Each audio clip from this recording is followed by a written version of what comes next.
Ladies and gentlemen, we are starting in the next 2 minutes, and I am happy that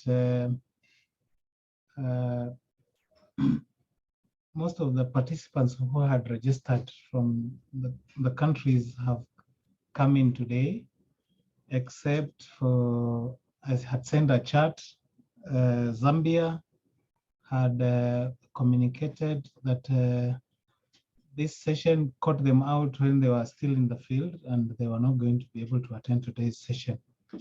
But I want to also take this opportunity to thank all of you who have gotten time to attend today. And with no further ado, I want to thank all those who submitted the assignments which they were given the last session, and all those assignments have been received and been filed. And this time round, we have gotten inputs from Eswatini, Namibia, Tanzania, Uganda, and Zambia. And Zambia, in fact, Eswatini sent in the completed assignments for the 2 assignments. The messages and the one of the diagnosis decision-making tree. And all the other countries which are mentioned managed to send the other messages which were asked in the other task. So that is the sort of progression that we have for the assignments which were submitted. So we have reached the time when we are supposed to start today's session. Maybe we can remove that and invite. Today we are session 3. We start with introduction of participants. I just wanted to, by a show of hands, those who have not introduced themselves. I can see the Kenyans are in the house. I can see Mauritius are in the house. Namibians are in the house, Seychelles, and Sierra Leone. And so I want to request those who have not introduced themselves, and I want to call Mauritius if they are there, so that they can just introduce themselves. Over to you, Mauritius.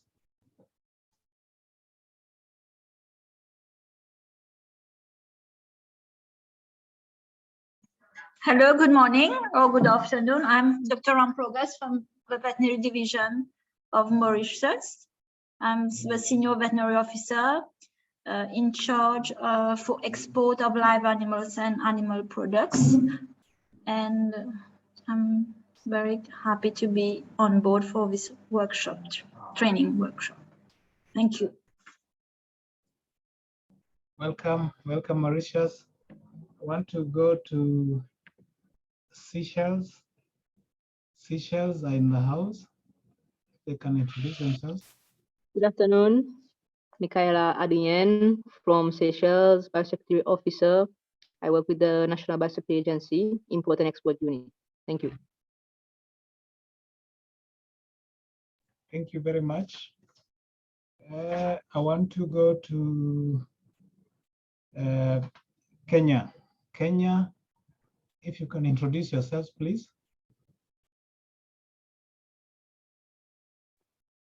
Yes, my name is Dr. Kahariri Samuel, the ASF focal point for Kenya, and I work at the Veterinary Epidemiology and Economics section in Kenya. Thank you.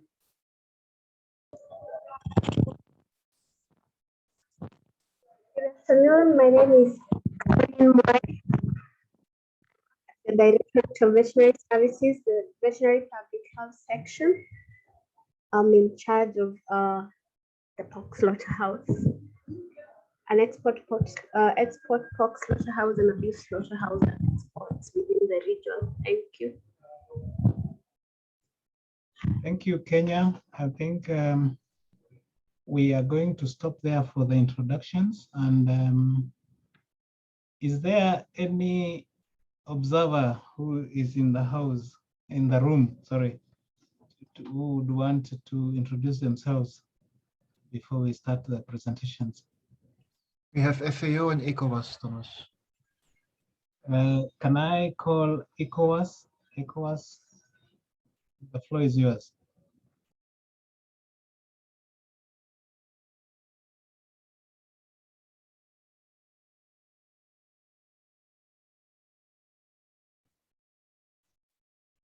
ECOWAS, the floor is yours.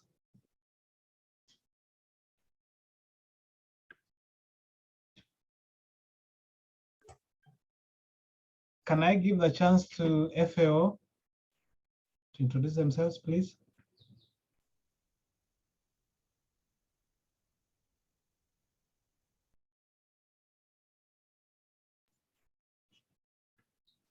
I don't know what is happening, but Please unmute. Okay, please unmute, Kelai. Yes, okay. Good afternoon, colleagues. My name is Kalai from FAO Ethiopia.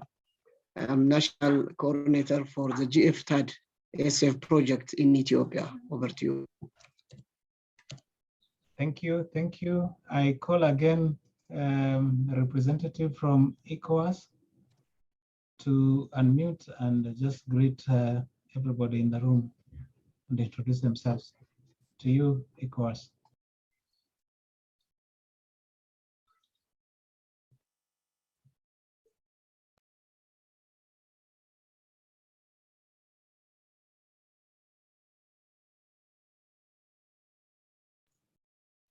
Okay.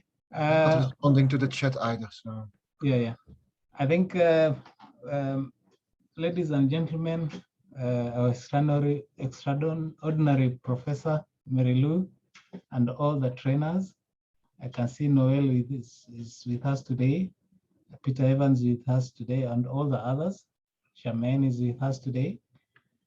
Today we are going to, like I mentioned, session 3. We are going to have an overview of value chains associated with swine production and marketing in Africa. And we expect that we'll cover the demographics of the swine population, production and marketing practices associated with free-ranging pigs through to large-scale intensive piggeries, then the behavior of the people involved in all stages of swine production and marketing.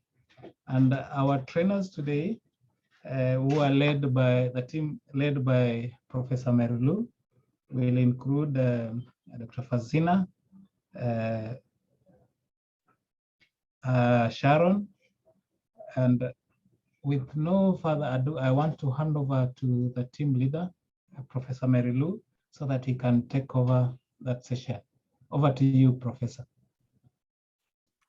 Thank you very much, Thomas, and good afternoon to everybody, or good morning, wherever you are. Greetings to everybody, and thank you for coming this afternoon. I'm going to start screen sharing this session because what I'm going to do is paint a very broad background of piggery in Africa, and then I will leave it to my colleagues to pick it up from there. And so I'm going to start to share my screen so that I can start my presentation. Oh, that's a minute.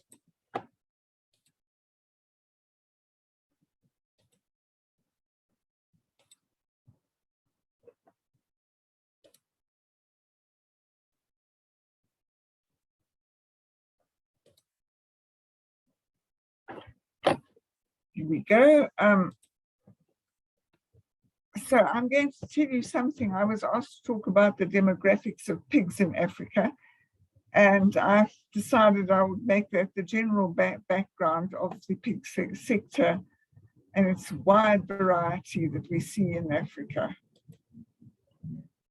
So we'll start with Africa's share of the global pig population, which is not very large, as you've already heard, the proportionate distribution of pigs in Africa, the importance of pigs in Africa, and our genetic resources. Some of the breeds and adaptations that we have, it's vast. I could keep you here until the middle of next week, but I won't. Pig production systems in Africa, also vast and very variable. I'll just give you a snapshot of how pigs and pork are traded in broad outlines, because other people are going to be talking about that. But in conclusion, I will say that I've shown you that we offer a very wide spectrum of pig production and trade practices with a concomitantly wide range of African swine fever risks. So our share of pigs, if you look at the pie diagram on the left, is the brown area, because I think the print is a little bit small, but the brown area, 5.02% of the pigs in the world belong to us. But as a very good friend of mine who was the Director of Veterinary Services in Cameroon said at a meeting with Sharon, and I were both at that meeting, and perhaps some other people, he said, we only have 5% of the world's pigs, and yet we've managed to give the rest of the world African swine fever twice. So you can't ignore that 5% of pigs, they're very important. In the pie diagram on the right, you can see that the largest share, the darker blue on the right, which is Eastern Africa. The brown is Central Africa, the paler blue is West Africa, and the small yellow wedge is Southern Africa, but it's a little bit unfair because it's the way the United Nations divides up our continent, which leaves Southern Africa with only 5 countries: South Africa, Botswana, Namibia, Lesotho, and Eswatini. And of those countries, South Africa is really the only one that has a reasonably sizable population of pigs. So East Africa and West Africa, in a way, have a lot of pigs and a lot of African swine fever. This is just a map to show it better. And of course, the most pig-rich countries are Nigeria and Malawi, although I've heard from Dr. Fashina that the pig population in Nigeria has shrunk quite a lot. And then 1 to 5 million pigs, the countries in green. And then the next category are the sort of pale biscuity colored ones, and then yellow over 20,000, and the pale gray ones have less than 20,000 pigs. And surprisingly, several countries in North Africa, which is generally almost a pig-free zone, do have some pigs.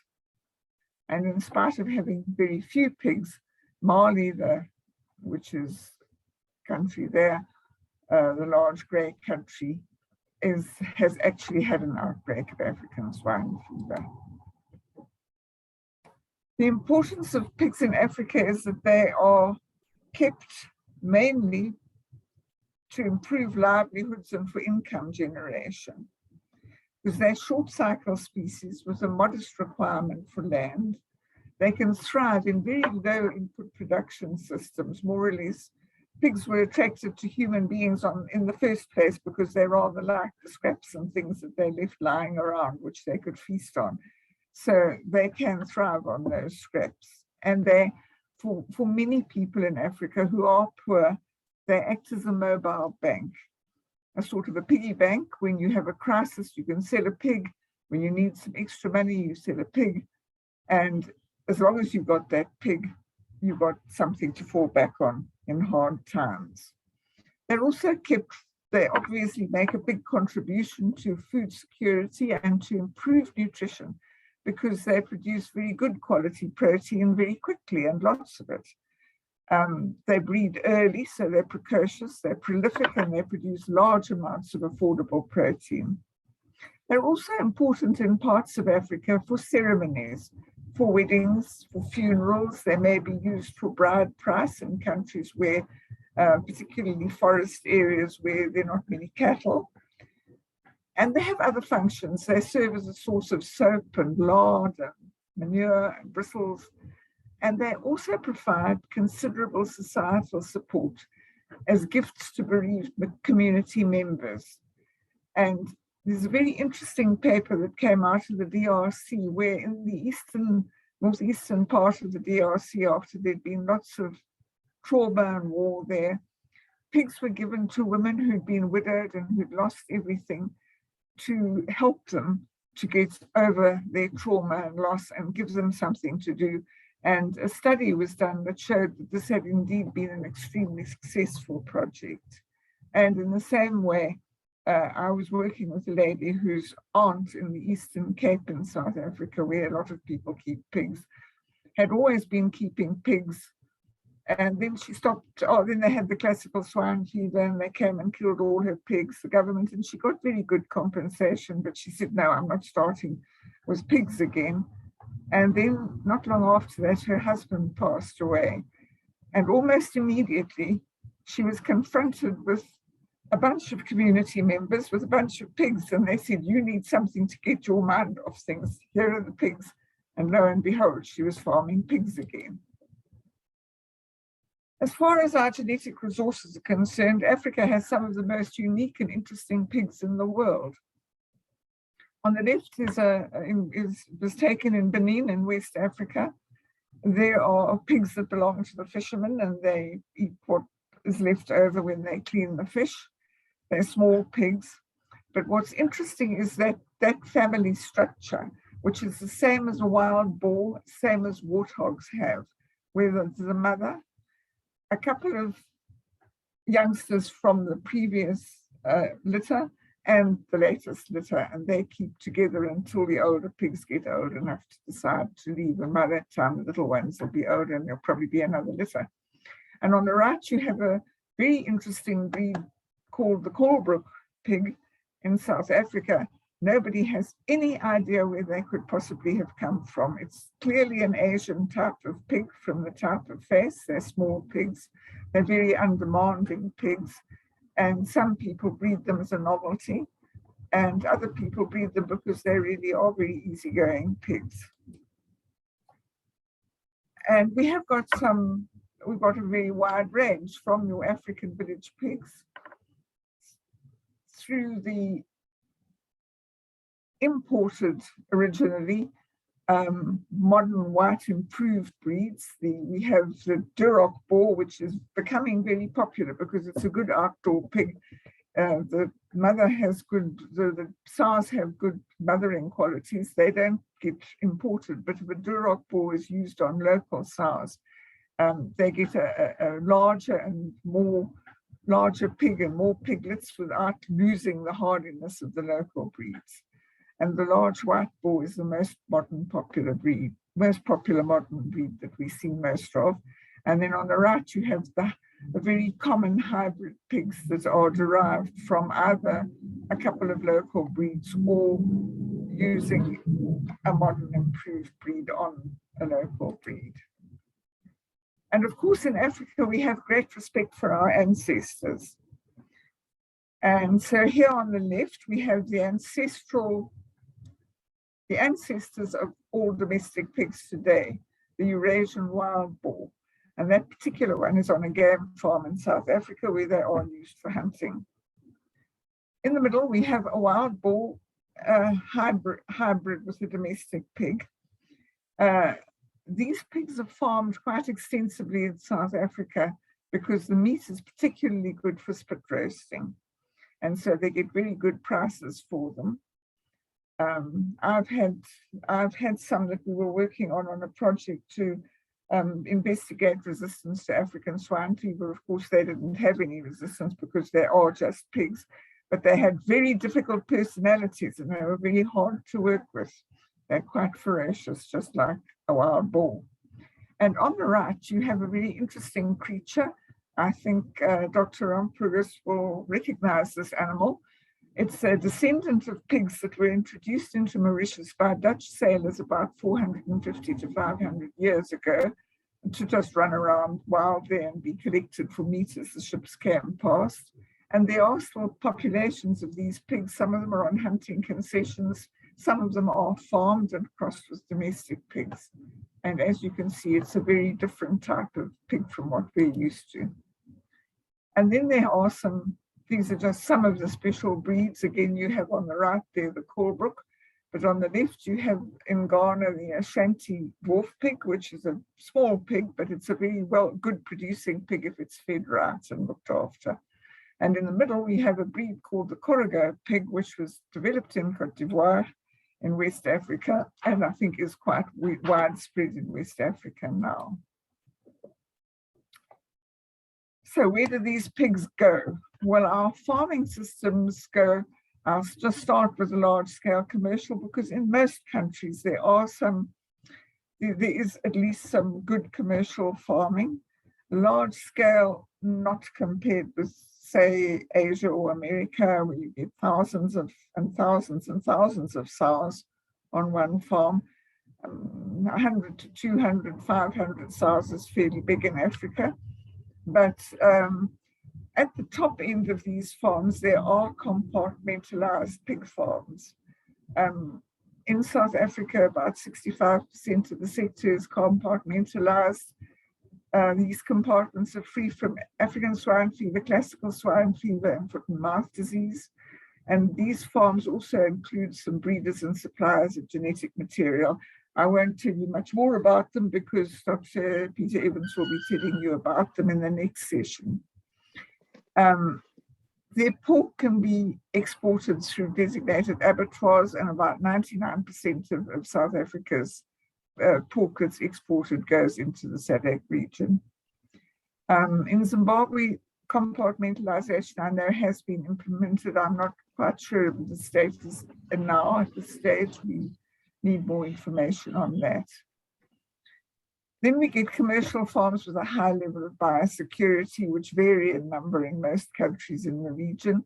And the pigs from these farms generally go into formal value chains. They're slaughtered at registered larger abattoirs with documentation, and the pork is destined for retail outlets and of course export if it's a compartment. And then on the other hand, we have a lot of small scale, backyard, traditional, communal, and very small commercial pig farms. The pigs are often bought and sold at live markets and auction yards. They may be sold through agents, which are middlemen, who go from farm to farm, buying pigs, going in, looking at the pigs. You can imagine that they sometimes transmit African swine fever without any doubt. These pigs may be slaughtered through large, medium, or small abattoirs, but they also may be slaughtered by local butchers or slaughter slabs. And the pork destination, of course, depends on the abattoir. But they may also be slaughtered at home and either eaten at home or the meat sold locally or some of it given away, because a pig, often it's too much for the family and some places don't have refrigeration, so the meat will somehow be dispersed locally. Control of movement is very difficult in this sector. And in many countries, it's a dynamic sector. We don't know where they are. The new people come in and other people get tired of it.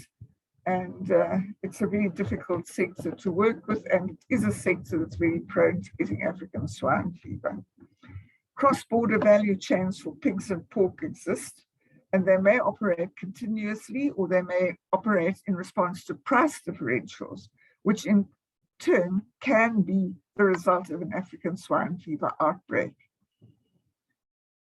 There are movements that are linked to ceremonies and gifts and informal movements. They don't take place along the main road, so a roadblock does you no good. They often move through the bush, and that's another thing that complicates control. And as I say, most outbreaks of African swine fever do occur in this sector due to a general lack of biosecurity, often because the people don't have the resources to put in place the necessary measures. But you will hear more about that. So I'm just going to give you an overview of our production systems in pictures. We have our free-ranging pigs on the left, who are sometimes they come home at night if they want to be at home during the day and they've eaten enough, they can do that as well. And that's a little shelter that's been built for them. That's in Mozambique. To modern housing where there's a nice creep area for the piglets, and the others are still busy eating while the little one has gone off to have a rest. At the bottom end of the scale, you've got your village pigs. They're often free ranging. Sometimes they are given feed at night so that they will come back to the kraal or to the village at night and be able to be enclosed at night, even if it's an area where you get predators or theft. They're often fed scraps from the table, not necessarily always out of the cooking pots, but that was a photo a friend of mine got in Mozambique. They may wander around among the villages and be almost part of the family. Unfortunately, they may also feed by scavenging on rubbish dumps, which could have almost anything on them that may not be very good for a pig. Then these are various types of fairly rustic housing that you get. In the middle on the left, there's a pen, a large stone-built pen where pigs, the sort of pen that pigs are kept in Cape Verde. The top is a nice home-built pigsty in Tanzania. The bottom there's a sty built out of, well, styes and pens built out of some scrap metal in the Gambia, and this is a very nice, well-built, but very open pig house in West Africa. And then you can get very much more sophisticated end from fairly open, comfortable and well-appointed pig houses to the rather very smart pig house on the right, which is in the Western Cape in South Africa. And the piglets have a wonderful choice of a sort of feed bar where they can go and decide what they want to eat. And at the bottom on the left is the very strict entry quarantine area, no entry to one of our biosecure pig compartments that is actually in the African swine fever endemic area where the warthogs are infected. So it's a very well fenced and very biosecure farm. Oh, sorry, what did I do? Go back. Now, when you have a value chain, the pigs, after they leave the farm, they've got to go somewhere. Transport can be very variable, from wheelbarrows and bicycles to custom-built trucks. And of course, the slower the transport, the more stops there may be on the way and the more the chances there could be for the pigs to become infected. Our value chains vary from the live markets and agents, which I haven't got a picture of, but on the left we have a live market, which is rather not pleasant because the pigs have their feet tied together so they won't go running away. Sorry, Mary Lou, I don't think Yeah. you're sharing. You're not sharing your screen. Aren't I? Oh dear, sorry, let me change Not since that. the beginning, yeah? It's just the last couple of seconds. Yes, I realize. I'm just trying to see what to do because I can't get anything on. Oh, okay. I'm going to end that. And then let me see. I'm at this last one, so it should work if I share again. Really sorry about that.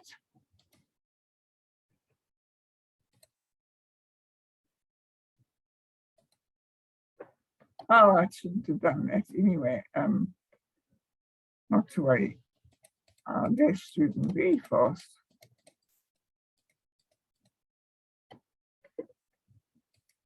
So we're back where we were. Really sorry about that. On the left, this is this not very nice market where they have their feet tied together, but they do try and keep them in the shade under the trees. On the right, there's a kind of an auction in Cape Verde. It's quite pig friendly and people friendly, but of course the pigs come from all over the island and are mixed together while they wait for people to come and buy them. On the other hand, at the other end, you will have the pigs have been ordered from a specific breeder and will be delivered to your address under very good conditions. As far as slaughter goes, we have a variation from at the top left, we have home slaughter. In the middle, at the bottom, there's a slaughter, kind of a slaughter slab. Well, it's actually the pigs are slaughtered behind the market and then brought in to be cut up on these tables in the market. A very small butchery and a very smart, going right up to the upper end butcheries, which will have HACCP systems in place and mechanized complete hygiene and so on. And then, of course, unfortunately, when we have African swine fever outbreaks, there may be a stoppage of slaughter of pigs, and the slaughter may go underground and into the forest, and that's what we have on the bottom at the left is bush slaughter, which is another way of disseminating African swine fever.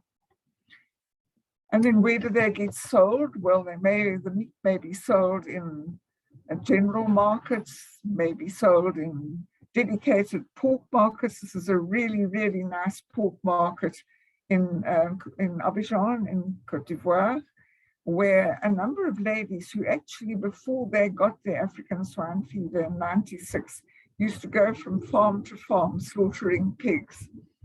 And nowadays that doesn't happen anymore, but instead, these ladies have graduated to having contracts with the commercial farmers who supply them with a certain number of pigs that are slaughtered at the pig abattoir each week, and they sell the meat in various shapes and forms, from fresh meat to processed products like sausages to cooked pork, in one of the cleanest markets I have ever seen.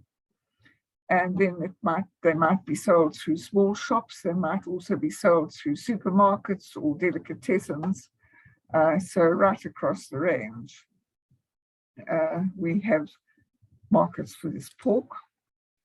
And then where is it prepared and eaten? Well, it could be at the roadside. On the left, we have a pork stall in Togo, where the ladies sit and prepare usually mainly the offal from the pigs, and they turn it into tasty stews for the people.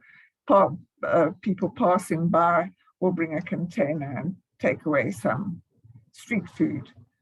Then they're also in West Africa, they were called pork grill bars, and in Uganda, they're pork joints, places where pork is grilled and sold. It's a specific pork restaurant, and as you can see, sometimes their clientele are apparently not too honest, because this particular one in Togo had a large notice telling them to pay before you eat it, because the manager assured us he had a bit of a problem about that. And then right up to very high-end restaurants where the pork is served in very delicious ways. So thank you very much for your attention. And I'd like to hand over to the next speaker. I don't know if you have any questions now. I'm willing to answer questions. You can put questions in the chat room, or put your hand up, but if it's a very burning question, but otherwise we will be having a discussion session at the end. So is Dr. Fashina ready? Can I hand over to him? Hello, good afternoon. Good afternoon. I believe, okay, yeah. I just want to confirm you can hear me. Thank you very much for a very good presentation, Mary Lou. And that had actually made the work much easier for me and possibly for Sharon. I'll go straight into the overview of the swine production and marketing system, including the value chain, with particular reference to the West and Central African sub-region. Fasina, do you have can you put your slides in presentation mode? And do you have a camera you can switch on? Yes. It makes it more interactive. Thank you so much. Okay, thank you. So, well, as I've said, Mary Lou had made a very good background, so I wouldn't repeat most of the things that she had said. Well, the pig production in the West Central African sub-region is mostly smallholder, maybe 80–90% of it, with a scattered commercial activity in several areas of West and Central Africa. It's also largely subsistence and semi-commercial, although quite a number of the semi-commercial farmers intend to scale up, but they've had limitation due to African swine fever majorly. The pig management and husbandry system, in most cases, is often not a standalone activity in these sub-regions, but is combined at times with crop production, other livestock farming, trading or slaughtering activity, or maybe formal employment in the government offices. And it contributes significantly, especially to women and youth empowerment in the rural and peri-urban area in West Central Africa. So, but the pork value chain, as I shared about 2 weeks ago, we will see a rehash of it also today.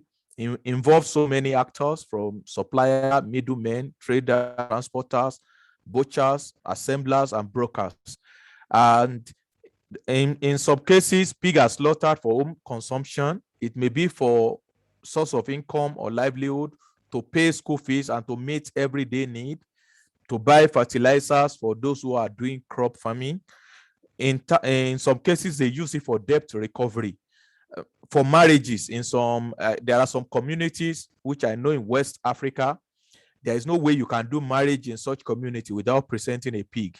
It can also be a measure of wealth for cultural activity and for other reasons. Also, there are local and regional trade that predominate in terms of pig, although most of the regional trade are informal.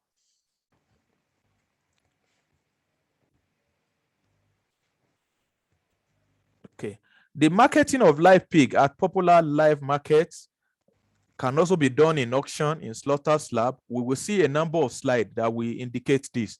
An ante-mortem inspection, they are hardly conducted in most West Central African sub-region, except when you are slaughtering at the government facility. There are so many backyard slaughterhouses and abattoirs that are not officially recognized. And the live animal market can also be primary, can be secondary, or can be terminal market. The primary markets are the one where they collect from different farm sources, and secondary markets are where they regroup this animal, and terminal markets are either market that lead to abattoir and slaughter facility. The standardized pricing is often a very difficult activity. The price varies depending on the different period of the year. For example, around Christmas, New Year, and after a scourge of African swine fever, you usually have a highly priced pig market. But at other part of the year, maybe during ongoing ASF, or when supplies outstrip demand, and at the beginning of cropping season, you get very low price. As I've shown last in the 2 weeks past, we have this at the series of activities that are engaged in the value chain, and we will consider each one of them. Let's start with the input factor. One of the critical things, the input factor, is the pig itself. This is just an estimated pig population as downloaded from the FAO statistics. It's for the different countries. You have quite a number of variations between countries, and Nigeria remained the one with the highest pig production, estimated at over 8 million currently. In terms of inputs also, the genetics of the animal is very important. The nutrition and the feeding system is critical. The housing conditions, which may vary depending on the production system, as well as the animal health. These are very critical elements of the input systems. And these are limited in most cases by the shortages in feed, poor access to veterinary service, and poor market linkage. And also, you have other limitations that include investment. There is lack of investment in the agri value chain. There is poor farm management system. There is insufficient credit facilities, as well as high mortality rate in piglets. And the output mainly are the live pig, the pork, the piglet, the manure, and the biofuels. In terms of production system, you have the free range system, which are mainly characterized by poor genetics, low input, low investment, is mostly in the rural and peri-urban area, as well as in the backyard system. There's high mortality rate due to diseases, slow growth, as well as low offtake and low reproductive rate. These are examples of a backyard production system or free range extensive system. You can see here on the left-hand corner, you see them just in between two buildings. They determined and converted it into a place where they can keep a few pigs. You can also have them in the open space, as you have in the right-hand corner, where you have so many families having one or two pigs and grouping them together in the same compound. You also have a free range extension system wherein these pigs are free to roam all over the place and they come and gathered together later in the evening to sleep. The semi-intensive system has some improved genetics, some input supplies, as well as some medium investment, especially in housing and feeding. It's mostly peri-urban, urban, or also in the backyard system. And it has lower mortality compared to the extensive system. And they have medium growth rates because they are provided some concentrate feed, and they have better offtake, but the medium reproductive rate still persists. These are some of the examples of such semi-intensive production system. We also have the intention production system, which are mostly improved genetics. Provision of complement of inputs are typically their feed, housing, veterinary services. There is a high investment cost, and it may be vertically integrated in some cases. It has very low to low mortality rates, as well as reduced disease incidence, fast growth rate, high offtake, high fecundity, and biosecurity system, as well as sophisticated improvement. It can go from something like this you have in the left-hand system. These are somebody that is just converting from semi-intensive into intensive system. You have good flooring system, good drainage. It can go as high as very well integrated and separated system, wherein you have a vertically integrated system and you move the different categories of animal from one pen to the other. In terms of marketing, this is a typical market that predominates in West Central Africa. This market is one of the largest markets in the northern part of Nigeria, and it gets pigs from as far as the neighboring countries. They bring in pigs there. Everybody source their pig and gather them at the market, and they have so many brokers who attend to this pig and who pick the sources of pig they want from among these. And at times, some of the unsold pig from this market are returned back to the farm. Also, the people at the semi-intensive and extensive system do come to buy pig from this market and take it back to their farm as the source of input for their animal. And this becomes source of infection to their farm. You can see these pigs here. All these men you see standing around are they are brokers and prospectors. They come to buy one or two pigs, and typically, you know, a set of pigs that come from the same farm. When you look at, if you look at the set of animals that are here, the legs are tied together. So that indicates that they are from the same source. And so many sources like that, we group the animal in similar version. You can see this set of pigs concentrated in this area, and the prospectors are either going to buy them for slaughter or are going to buy them and take them back to other farms, or they are going to buy them and supply other suppliers. In the evening, this is a typical market, but in the evening, most of those pigs are moved from the market back into the compounds in the nearby area to the market. Only a few pigs are seen in the evening in the same market, and by the next morning, all these pigs are returned back into the market. They are doing it only for security reason. It also constitutes a biosecurity threat for the environment. And in terms of lineage, when the pig are supposed to be taken to the abattoir or the slaughter slab, they are grouped together, mostly in terms of sizes.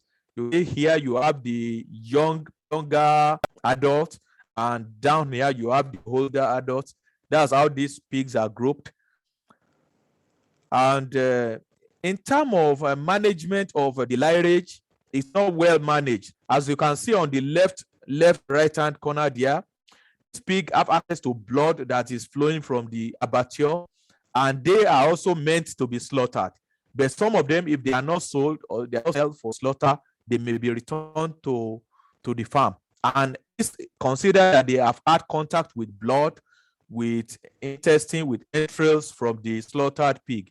They constitute a big threat to other farms. This is the typical slaughtering facility. It's considered unhygienic. If you know that most of these pigs are supposed to be hanged once they've been slaughtered, in most cases, hanging rails are not used or they may not be available. Pigs are preferably processed on the floor, and they have so many people and visitors who visited and can enter freely and out of the slaughter area. There is typically no hot water container for knives, and the access to multiple individuals, as I've said. Then post-mortem inspection may or may not be done, because typically for this type of slaughter facility, you may have hundreds of pigs being sold, and you have only one veterinarian and maybe one or two assistants doing the inspection. So they may not be able to carry out thorough inspection of all the pigs that are slaughtered in the facility. And when the slaughter pork are displayed on the abattoir table, the free-ranging pigs also have access to this facility, as you can see in this picture. Also, the pigs that are slaughtered, because the pre-mortem and at times post-mortem inspection are not carried out adequately, you can have access to risk of infection. And considering the fact that farmers to visit this abattoir, they may pick infection and take it back to their farm. For example, on the left-hand side, you can see the hydatid cysts that are from pigs that are recently slaughtered. On the right-hand side, you can see those spleen from infected, from pig infected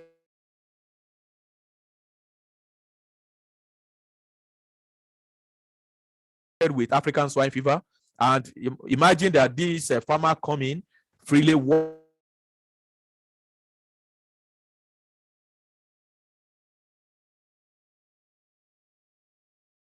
through the slaughter slab or walk through the abattoir and carry this back into their own farm. You can see your floor level of tapeworm infestation in the pig. Also, the unprocessed waste from the abattoir are discharged straight into the drainage, as you can see here.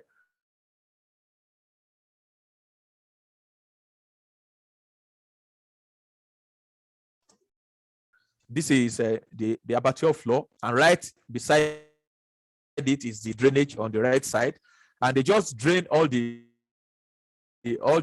thing into the abattoir floor and into the environment. I also contaminate the environment. Market, all the intestine are dumped in the refuse dump, and then the free range pigs, they come to this refuse dump.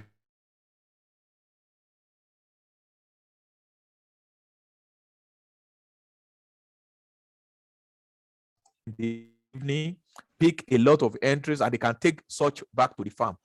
In terms of about 3,000 pig farmers in one community, and they carry out promotion from time to time in terms of pig sale and in terms of the commercialization of pig activity. These are some of the pictures from the festivals they hold from time to time. They hold festival, or they organize music, they organize a number of activities through which they promote pork consumption. And this is done on yearly basis. You can see these are pictures from 2019, 2018 activities they had. You can see they also do promotion in terms of doing materials that can be used to promote pork sale. You can see these are some extra activities that they've done in the market, and they also move from state to state to promote pork sale, as we can see in some of these things. I showed these pictures also some 3 weeks back. It's just to serve as a reminder to us that the market, indeed the whole sub-region, should be seen as one epizone. You cannot say, oh, you divide the zone per country, because there are a lot of free movement of animal and animal resources between this country, and the long range of travel distance between the countries are also source of infection. In-country movement, I just use this example of Nigeria for in-country movement. For example, pig may cross in easily from Benin Republic into Nigeria, and around Nigeria, it moved into Oyo State, moved into Ogun, Lagos, and it moved all the way to the south part of the country, move into the north central part of the country, and go into northwest, as well as other pigs coming in from the north central can also move. And all those flashpoints, all the red area are the flashpoints where infection typically occur. And this seems to be an annual incidence in a country like Nigeria, also in other countries around the sub-region. In terms of anthropogenic sources, the indiscriminate sourcing of pig, indiscriminate sourcing of feed, use of untested water, sighting of slaughter slab in the farm area, because most of the farmers want to slaughter close to source of pig. So they site this slaughter slab within the pig community, like in the Okearo pig farming community, which contain about 3,000 farmers. They've had a number of slaughter slab in the pig farm, and this continue to be a source of infection to uninfected farm within the pig farming community. You also have unrestricted inflow and outflow of people and pigs. And there's a gross lack of adherence to biosecurity principle in most of these places. There's lack of appropriate waste disposal and engagement in multiple risky activity. For example, we have farmers who are also butchers, who are also speculators, and who go from farm to farm to also buy pigs and bring back to their own farms or straight into their abattoir. And you have unscrupulous activity as well as poor community level biosecurity. This is where I would like to stop. I would like to give the floor to Sharon, and by the time we finish, I'll be willing to take questions. Thank you.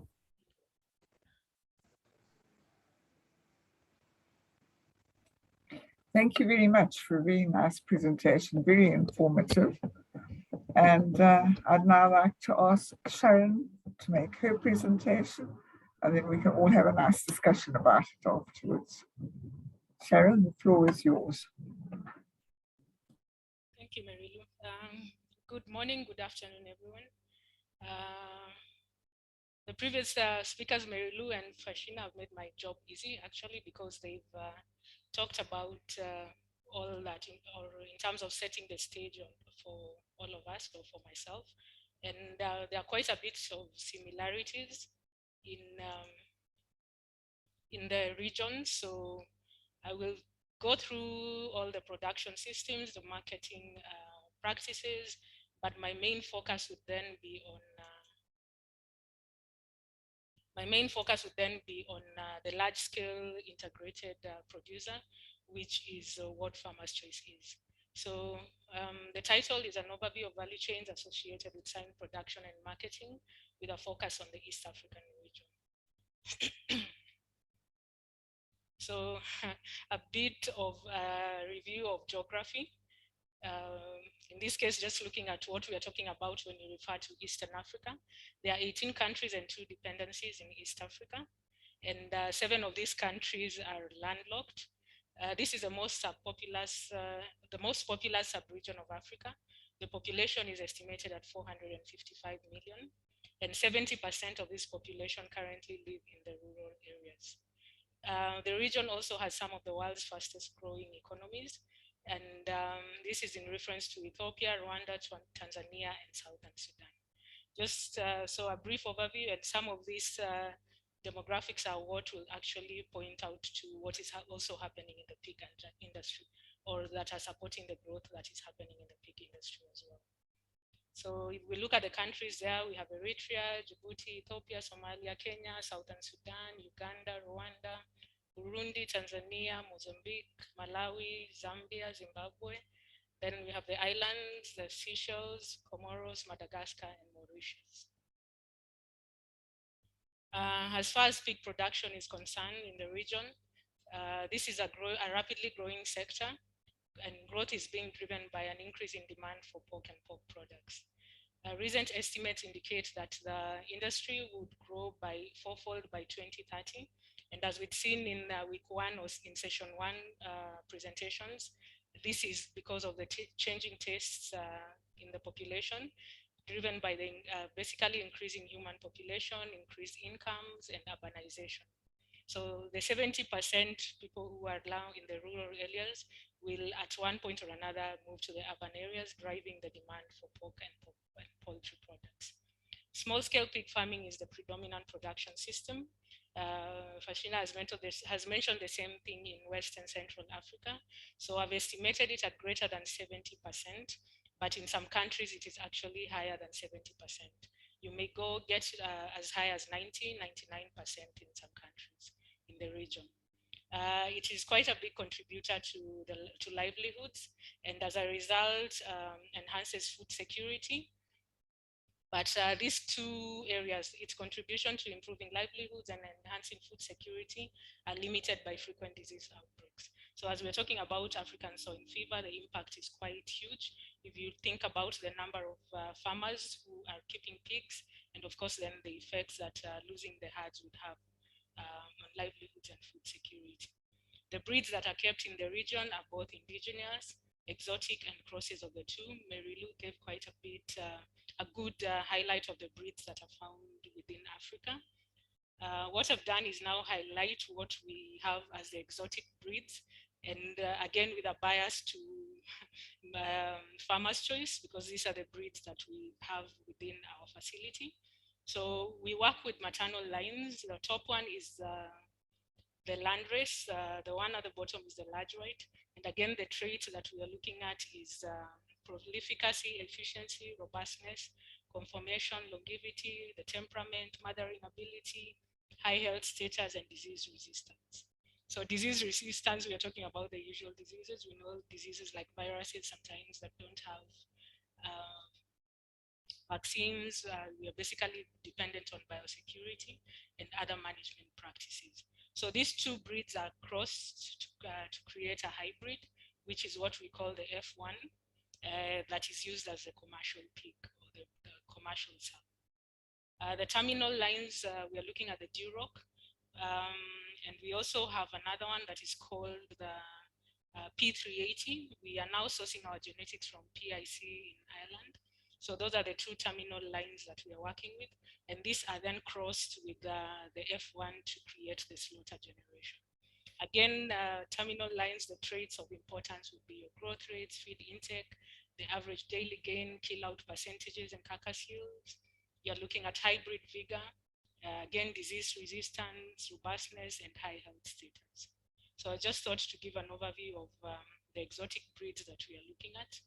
If we are looking at the pig population in Eastern Africa, this is the highest when compared to Southern and Western Africa at 17 million, approximately 17 million pigs. And this is about 40% of the pig population in Africa found in Eastern Africa. Those statistics are from FAO stat. So again, the same thing brought in now table format, looking at the different countries within the region.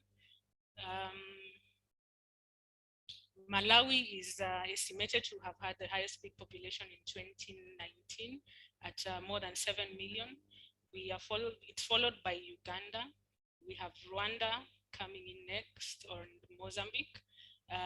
Tanzania looks like it has quite few pigs, but I know that may not be the case at 500, just about 500,000. Kenya is at about 596,000. So just the numbers as of 2019, but there's been quite a bit of change at the moment. I had also highlighted this in session 1 presentation, just to show the proportion of that pork meat contributes to the species or the meat production in the various countries. This is again sourced from FAO stat. We have Burundi, Ethiopia, Kenya, Rwanda, Uganda, and Tanzania featuring there, with the highest contributions as far as pork is concerned coming in from Burundi and Uganda.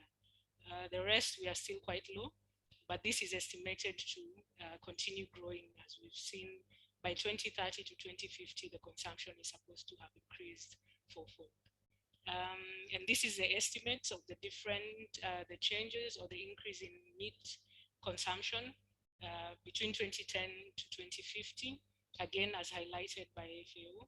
So you can see pork is the one that's estimated to increase by 268% between 2010 to 2050.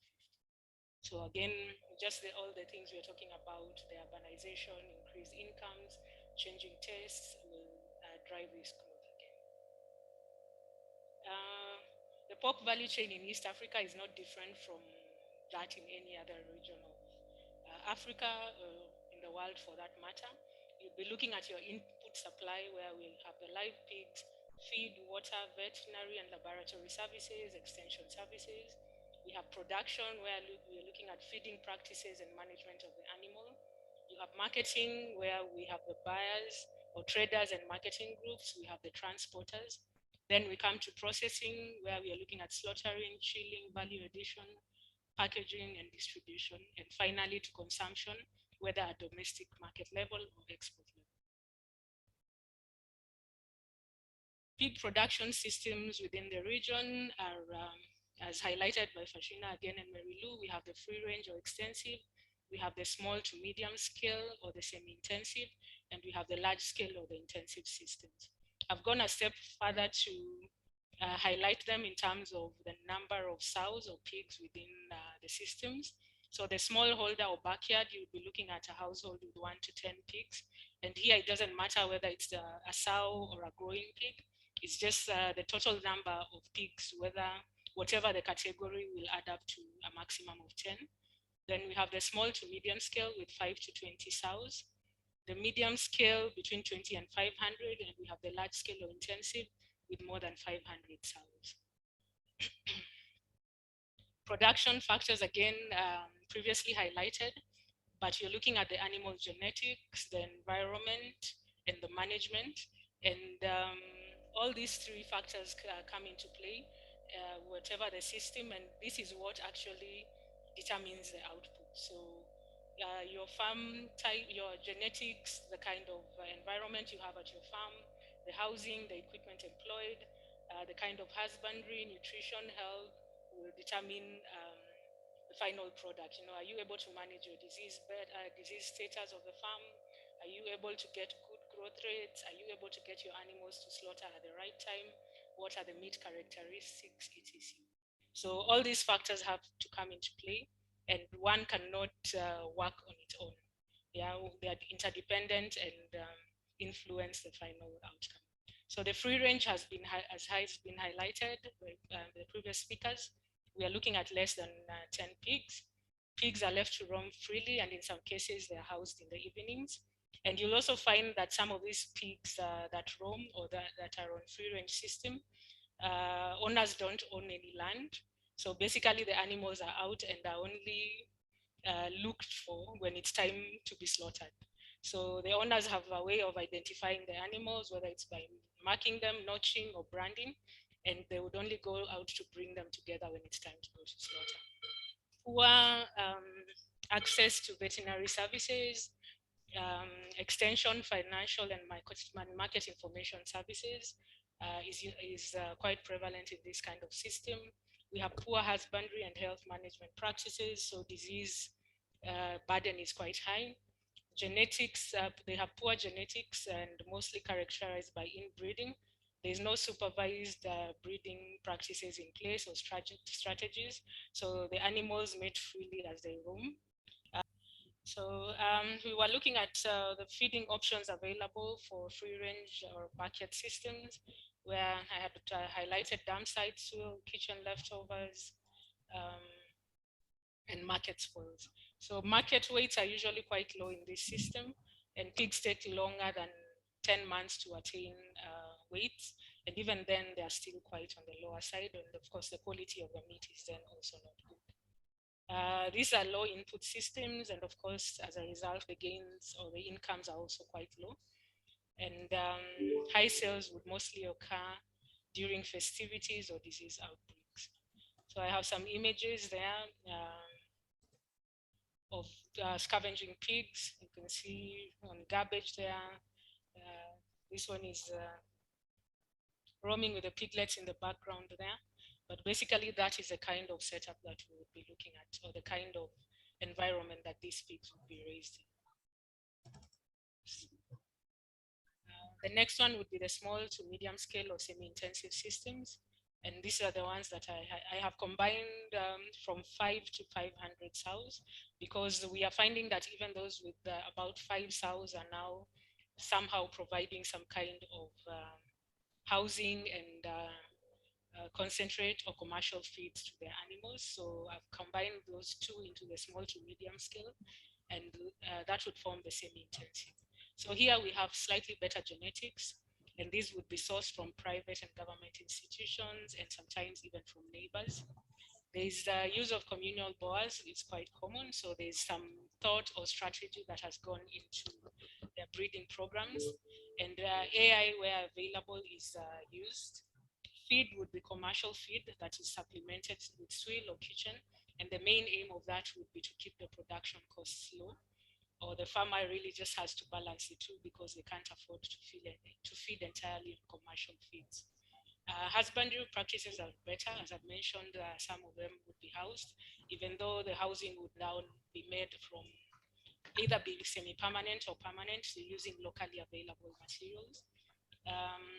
Veterinary and extension services are also more accessible for this category of pig systems. Majority would run farrow to finish units. So they take their pigs all the way until they attain slaughter age or weight, with a small percentage selling off winners. And the sales would be to other pig producers within the area for fattening, or even sometimes to traders who would then keep the pigs until they're ready for slaughter. There's improved market access and market information. So they have better connections to markets. For example, here with us, we work with quite a few small scale to medium scale farmers. They form majority of our producers or contract farmers, and they would account for about 70 to 75% of the contract farmers we work with. The pigs attain higher market weight at a younger age, and this is because of the improved genetics, the feeding systems, and the housing. There's better knowledge of biosecurity, and it's actually implemented more often than not. So again, disease burden is low or better control. So those are some of images from some of the farmers that we work with. So you'll see right there all the way from maize stalks, there's kale or skuma wiki being fed there. The material used to build the houses is mostly timber and iron sheets, or mabati as we call them. Majority would have concrete floors, so easier to clean and disinfect. And they would look more or less, most poultry houses are also built in the same way, with walls up to waist high, and then the rest is chicken wire and iron sheet roofing. So that is what is common in the small to medium scale housing. We move to the large scale or intensive systems, where I mentioned we'll be looking at sows more than 500, thus a pig population greater than 6 to 10,000, depending on breeding or performance. Here we are looking at world-class genetics, like what I had highlighted earlier when looking at breeds, and this would mostly be imported from Europe, and there's usually a breeding strategy in place. These are high investment units, so you get modern houses, investment in skilled management and labor, water is piped and treated, biosecurity levels are quite high. And as a result as well, there are better gains. You know, the profits are higher than what you would get in the medium scale, small, medium scale, and of course in the backyard systems. Vertical integration is quite common in these systems. AI is favored over natural mating. And again, when we look at feeding, this would be on high quality commercial feeds. And this would be, how do I say, divided or in different classes or different types of feed suited to the different categories of pigs. So you'll find most feeding between 3 to 7 diets for the different classes of pigs. There's access to good veterinary services coupled with high biosecurity, so the disease burden and mortality are quite low. High market weight at a young age, so majority of them would be attaining a live weight or slaughter weight of about 90 to 100 kilos at less than 6 months of age. There are waste management strategies in place, so for manure and carcasses. Marketing is structured, that there's better market access. So there I've listed just two of the organizations that I'm familiar with that are actually large scale or vertically integrated. In Kenya, of course, we're looking at Farmers Choice Limited. In Uganda, there's an organization that started up about, if I'm not wrong, 4 or 5 years ago, Breeds, Feeds and Meats Limited, that also works with through the entire chain, providing breeds, feeds, and then of course processing or slaughtering their own pigs, selling to small breeds to small, all this to small scale farmers, and then again offering AI to all the pig farmers. So those are some of the housing. Again, there's the simple or old-fashioned houses where you just have concrete floors, bedded with straw or wood shavings. Then you have your more modern slatted flooring with automatic feeders, as can be seen on the slide that would be on my left, so possibly you're right, with ad-lib feeders, drinking nipples. So again, you can have a range of all this depending on the level of investment in this production system. So difference again there, you can see the feeders at the back there. The slatted flooring, this time with concrete slabs. This is a growing unit, but with concrete floors and straw bedding and an open feeding trough. So that is what we are seeing across East Africa, because investment in the more modern automated systems is quite expensive. So the transition has been a little bit slower, or you'll find a mix of the two. I've just highlighted there biosecurity practices within Farmers Choice, or what you have when you come to our farms. So the entire site has an electric fence, and the gate is always locked. There are no visitors allowed unless you have an appointment. There is a wheel dip that you have to drive through. There are foot dips that you have to walk through with more disinfection of any vehicles. There are sprayers in one of the slides there, and there are hand washing stations as well. So because of the high investment we have, we've also invested quite heavily in biosecurity. And this is just a slide showing what we have at the entrance to our facility. I also decided just to highlight a little bit more on what we do at Farmers Choice to focus on the vertical integration. So we have our own feed mills. We produce approximately 25,000 tons of feed per year. We then have our own farms that currently provide 25% of the slaughter pigs, sometimes less, 20%, with farmers doing the difference. So we work with contracted farmers. Currently, I think the number we have in our books is about 5,000 farmers, and they are supplying 75 to 80% of the pigs we're currently slaughtering. So all these go into the processing plant, and from there, we then distribute to the domestic market and to the export market, which is divided into 80 and 20% respectively. There's a different site there where we do beef slaughtering. And again, this has its own processing plant, but just highlighted there. But yeah, then all this, whatever comes from the beef slaughterhouses goes into the processing plant as well, and goes into the domestic and export market. So my next few slides will be looking at trade and marketing practices, but not in that much detail because Fashina has highlighted, and Mary Lou as well. So in the free range or extensive system, we'll have butchers and traders moving from homestead to homestead and village to village. And some of them actually buy the pigs for fattening for a period of time, or they go directly for slaughter. Transport modes would be pickups, saloon cars, border borders, bicycles. And of course, when we are thinking about biosecurity, spread of African swine fever, you can already see the risk that this would pose, moving from one farm to another and then from one village to another. There's local slaughter, where pigs are slaughtered at small to medium-sized slaughterhouses, sometimes slaughter slabs, and you'll find that there are also farmers at this level who would own their own slaughter slabs. Consumption of the pork would mostly be local at pork joints or sold as fresh meat in butcheries. There was an interesting study that was done, I think in collaboration between ILRI, University of Nairobi, the University of Liverpool, Wild Animal Protection, and I borrowed this from there. And you can see that they are looking at they were looking at one of the small or the medium-sized slaughterhouses. And of interest is that the pigs that were brought to the slaughterhouse, 86% were brought in by traders, 2% or 2.4% were brought in by middlemen. Farmers only directly came to the slaughterhouse were 10%, and there were butchers who were now directly bringing in about 1.2%. So a very interesting demographic there, and just confirming that there is quite a bit of traders and middlemen involved in the pork value chain. Those are some of the modes of transportation, again, borrowed from the Wild Animal Protection study. You can see we have here pigs on a border, a pig on a border put into a sack in a crate on the back of a motorbike.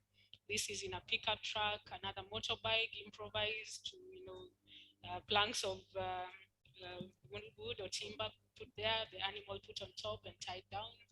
And this is also just on a motorbike without any care for the comfort of the animal. So the study was focused on welfare, and looking at this, we can just see why this is not welfare friendly at all. And again, just looking at how disease would spread, looking at such kinds of transportation. The second would be the small to medium scale system, where farmers would sell directly to slaughterhouses or to butchers and traders. And sometimes they are contracted. And in this case, I'm thinking of how we are working with these farmers. They are able to supply a higher number of pigs, or you are able to source more pigs from one farm than when you're looking at the backyard or extensive system, where you'd have to move quite a bit to collect the number of pigs that would be required for the market. These pigs would be slaughtered at medium to large size slaughterhouses or on slaughter slabs. So some of the farmers again own slaughter slabs.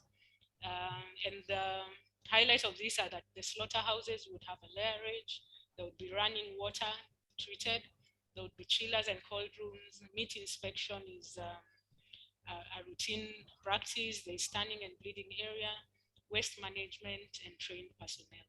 So this would be at a higher level, and of course, promote again safe meat or safe pork for consumption because of all these things that are in place. Transport is better organized. We'll be looking at pickups and trucks. Consumption is at 3 levels, either directly in local butchers, again to pork joints, or in the case where they're working with a larger or medium-sized slaughterhouse, then there will be further processing. So these images are just showing a layerage with a truck or a small truck that has delivered pigs coming in for slaughter. The same image here from the top, just showing the pigs within the truck. This is one of the smaller or medium-sized slaughterhouses that we have. Fashina had highlighted the fact that the pigs are on the floor, there's blood everywhere, and without any, concern of what this means from a point of view of disease spread. So on the large scale or intensive system, there's production of high numbers of slaughter pigs. You're dealing with medium to large scale slaughterhouses again. Payment in this system would be done on cold rest weight after slaughter, which is what we do at Farmers Choice as well. Welfare friendly transport, and this would mostly be in trucks. There's value addition, so the products would either be sold as fresh or processed products. The market in this case would be high-end retailers. We're looking at hotels, restaurants, supermarkets, and of course, export market.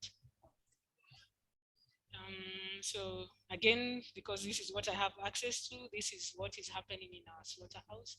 There is proper stunning of the animals there. I don't have an image of the sticking and bleeding, but here you have singeing going on. This is the evisceration area. So after it has been singed, you would get dehairing and evisceration. From there, you go to splitting before the point of meat inspection. But here, that is the process we would have in place. And then from there, the carcasses would move to the cold rooms for chilling. Yeah, before they go to the next level of processing, whether into the fresh pork or into further processing into sausages or other various processed products. Marketing in our case, again, biased to farmer's choice. So this is in one of the supermarkets where there was a drive to show people how to make pork. Again, the top slide is showing the same. This is a display in one of the supermarkets and the offers we run from time to time to promote our products. I think that's the last slide I have. My references are there. So thank you very much. I'm open to any questions.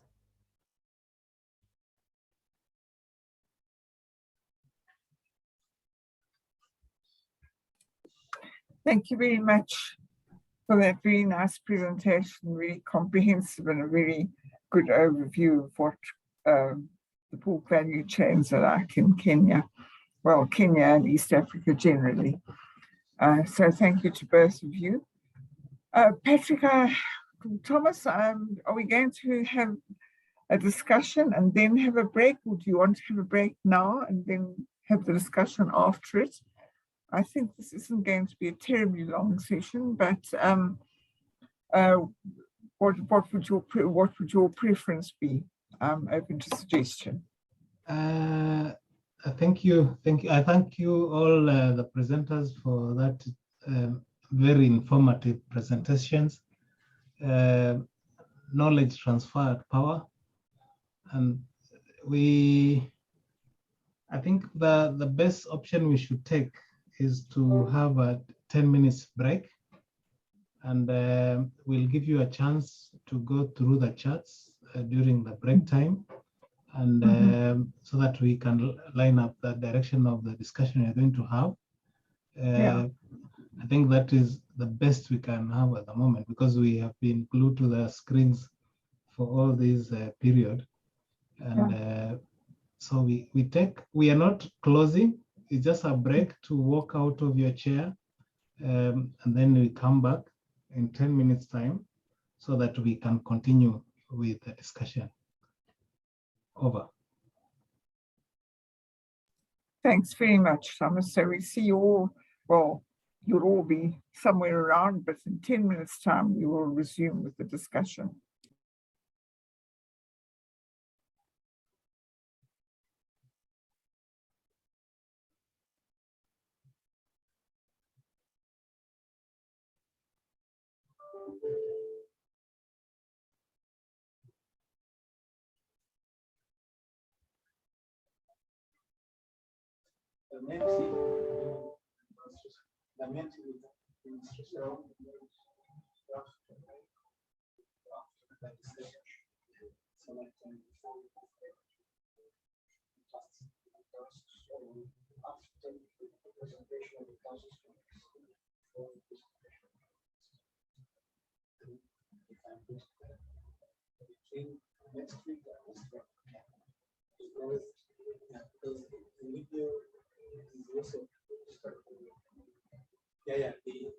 He came in. He came to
10 minutes is not a very long time. I think at this moment, I want to call the meeting to order and invite our team leader, Professor Merulu, to get us through the discussion. I know the participants have lots of questions, and some of them the questions are getting answered on the chat box. But that will depend on the way they organize. I'm sure the questions are specific. Now, the way we are going to move into this session of discussion, on your screen at the lower right corner, there's an icon reactions. You can click on it and choose to raise your hand, and immediately you do that, you'll be given a chance to talk. And when you talk, you have to unmute and then talk confidently to ask your question and to make your contribution. So with those remarks, I give Professor Merlu a chance to continue into this session of discussion. Over to you, Prof. Thank you very much, Thomas. I've just had a look in the chat box, and the problem is that most of the earlier questions seem to have disappeared, because all I can see are the last few questions, which are actually all answered or answers. And the first one was at 3:47 p.m., which I think was perhaps soon after the meeting came back. And I know there were some earlier questions. Does anybody have access to those? Thomas, do you know what could have happened to them, or how do we, obviously they would have been recorded, but we don't want to go and play a recording at this stage. Put it in the chat box, Marilu, from Namibia. Yes. I can't find it's. I cannot see it in the chat box. It starts with a question from you. What's the difference between a trader and a middleman? I just put it back there, so it should be the last one in your stream. Oh, okay. Was that the only one that was there? Yes. I'm looking the for second the ones. Yeah, I've got that one. The second presenter indicated that semi-extensive farmers experience lower mortalities. What is the burden of African swine fever in this farming system? That would be for the second presenter. That's for Dr. Fushina. Would you be able to answer that question? Do you have any information on it? Yeah, thank you very much. I actually answered the question on the chat box before the system went off. And what I said was that the semi-intensive system, this is as compared to the extensive system, they tend to have lesser mortality compared to the extensive system. And it has nothing to do with ASF. For ASF kill pig equally, whether in the intensive, extensive, or semi-intensive. This has to do with other causes of mortality. For example, in the extensive system, you have more cases of parasitosis, you have more cases of E. coli bacillosis, and these are some of the things you can prevent in the semi-intensive system. And that is why they tend to have a relatively lower mortality compared to the extensive system. Also, the semi-intensive system has better management protocol compared to the extensive system. And animals in the extensive system are also subjected to stealing and to all sorts of environmental variables, which can make them to be lost. Those are the reasons, but it has nothing to do with ASF. If ASF strike in the intensive, extensive, or semi-intensive system, it will kill the animal equally. Thank you. Thank you very much for that answer.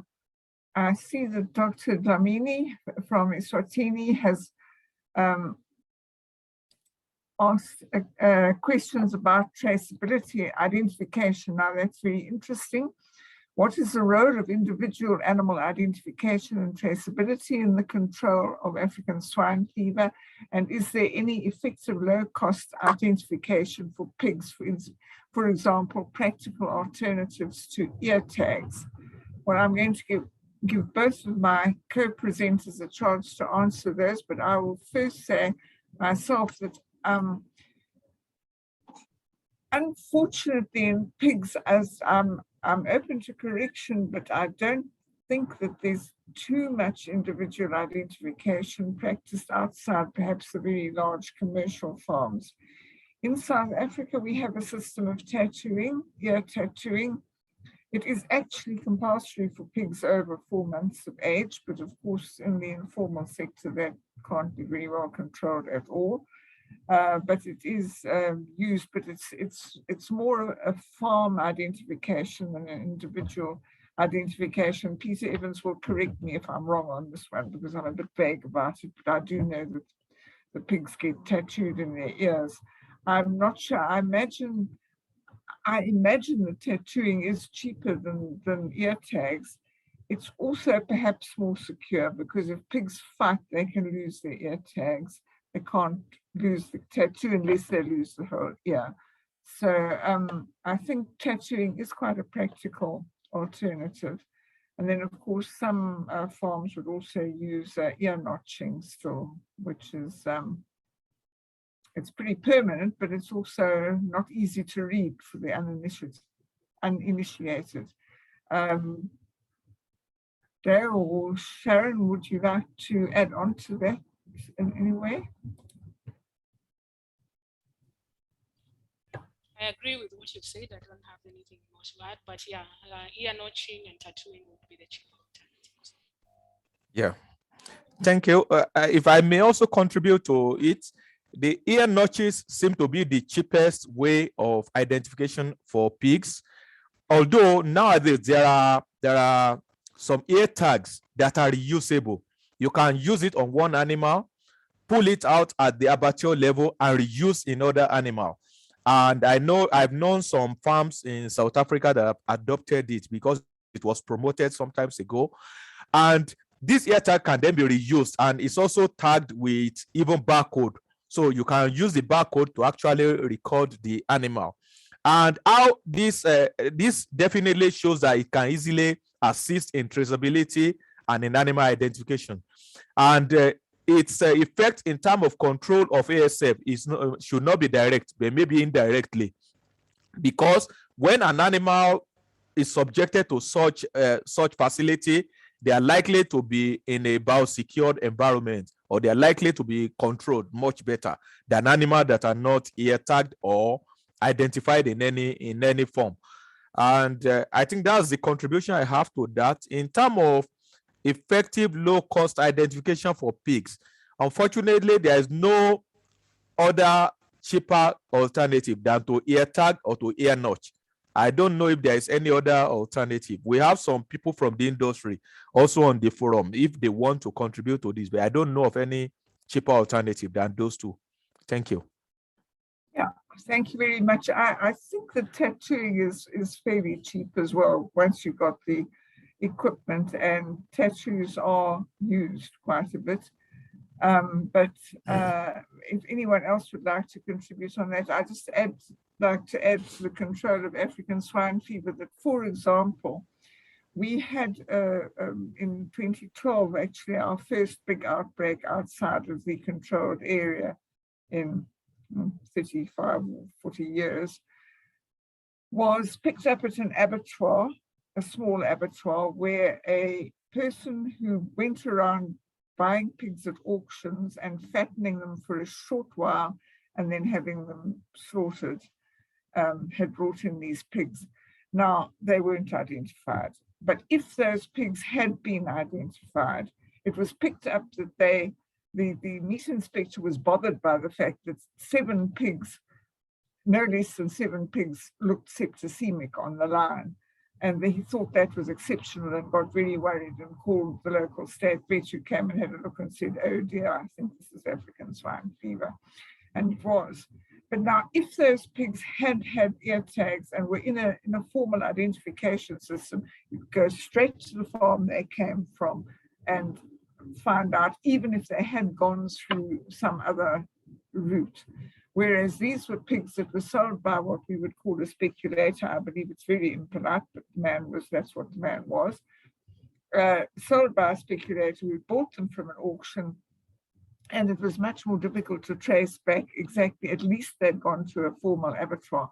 So that is where, identification of the pigs could help tremendously in quickly knowing where the source of an outbreak was. And would anyone like to comment about tattooing or the relative prices of ear tags and tattooing and notching? Well, notching is very cheap. I don't know. I may add something. There's also the bit where we do slab marking at the point of slaughter. So I guess that and each farmer would get a unique slab mark, and this again can be used now to trace back to the animals to the farmers, because that's the system that is then followed for payment. If there are any animals that would have an issue in the way that they've been condemned or disease concerned, then this would be tied back to the farmer. So I guess how do I put it?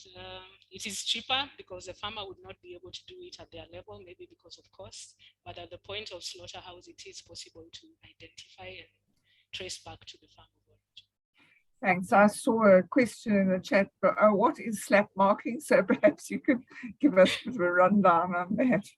I wish I had an image of that. It's basically almost like a tattoo, but you have different numbers or letters put at the end of a handle that is attached with spikes. So you slap the animal with that, usually done around the shoulder area, and would highlight the mark, the unique number that you've given to the animal. Let me try and raise one of the pictures. Maybe I can share later on in the presentation. Let me try and see if I can get one animal with that. Yes.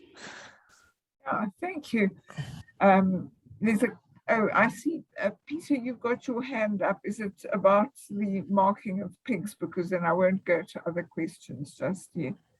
It is about marking of pigs. So, just to share, we've been through, we have our Pork 360 consumer assurance scheme in South Africa. And what we've settled on is every farmer who supplies every farmer is meant to, but particularly if they supply a registered abattoir, there has to be an identification mark tattooed in the ear of the pig. So that is governed by the government. So each you apply as a registered owner of animals, and you'll be issued a sort of a 3-letter code, which would be your registration mark. So all pigs are registered, all pigs that go through formal marketing in South Africa would have a tattoo mark in one or other ear, which identifies the farm of origin or the owner of those animals. And then we insist that all pigs that are born within a certain week are marked appropriately with a week of birth that they are born in. So, and that can either be by tattooing the week of birth into the ear or by notching the week of birth. So that is a pretty robust traceability scheme for our abattoirs. Coming back to what Deo said, the ear tags, unfortunately, what happens is when pigs go through the scalding tank, and then through the mechanical dehairers, those ear tags, a lot of them do get lost. So it makes it very difficult, firstly, if they RFID types, to retrieve too many of them. And secondly, quite often by the time the pig comes to the point where you're wanting to use that identification, it's disappeared. So that's just sort of a practical point from us. Thank you very much, Peter. That was interesting. Yeah. I see there's a message in saying that in Namibia, pigs are only allowed to move to a slaughter facility under cover of a movement permit. Yeah, that's for us too. And pigs are identified by a tattoo. There was some earlier questions, or at least discussion, which perhaps I should share with everybody because they don't then have to go and read it in the chat box, which was that it was mentioned that more pig sales happen during festive seasons and disease outbreaks. What may motivate increased sales during disease outbreaks? And Dr. Fushina has pointed out that in terms of more sale during a festive period, it's due to increased demands for pork, and also the fact that farmers need money to buy other items to prepare for Christmas or the New Year, like paying school fees, cropping, and so on. But for the increased rush or sale during an outbreak, it's due to fear of infection in the animals or the fact that the selling price will continue to go lower during an outbreak. And in the first instance there, it's called panic selling, and it's when a farmer sees the first signs of African swine fever, he's informed, he understands, he may have seen it before. In his pigs, he will get the rest of the pigs to the abattoir as quickly as possible so that he can at least realize the money for them rather than watching them get sick and die. And some of them, unfortunately, may already be infected, so that would be a possible way of spreading the disease. And indeed, the selling price will go lower during an outbreak. Sometimes that also leads, obviously, to the fact that a sick pig, because it's cheaper or its meat's cheaper, may very well be bought. We believe that that's how the outbreaks in Zimbabwe in 2015 on the Mozambique border and again in 2019 probably happened. There was an outbreak on the other side of the border. There was an increase in the number of pigs and the amount of pork for sale at quite low prices, which was found very attractive by the people on the other side of the border. And the result was a big outbreak on their side of the border. So that was that. And then Patrick has mentioned that the OIE doesn't have any requirements for animal identification, for identifying pigs for African swine fever control or trade.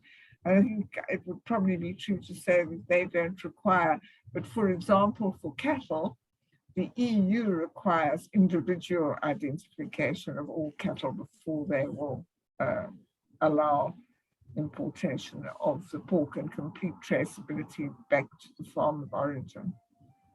And that's much more difficult, of course, to roll out with smaller, fast-producing animals like pigs and poultry.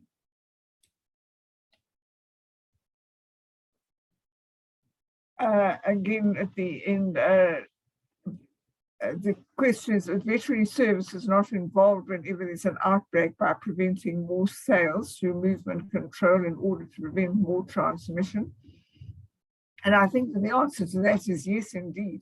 There is an obligation to report any sign of African swine fever as quickly as possible, and the veterinary services do become involved, and there are movement controls. The farm would be quarantined. But the big problem is the unreported outbreaks in sometimes, particularly in traditional free-range systems, in the peri-urban systems where there are pigs in informal settlements and on communal land that are not registered in any way, and where pigs do die, and very often the people honestly don't know that their pigs have something that needs reporting. And so they might sell the pigs without anybody knowing there'd been an outbreak. I think that's the answer. Yes, where possible, veterinary services are involved, but unfortunately, in countries where there are very, very large numbers of pigs in these informal settings, it's not always possible to prevent because the veterinary services don't always know about it.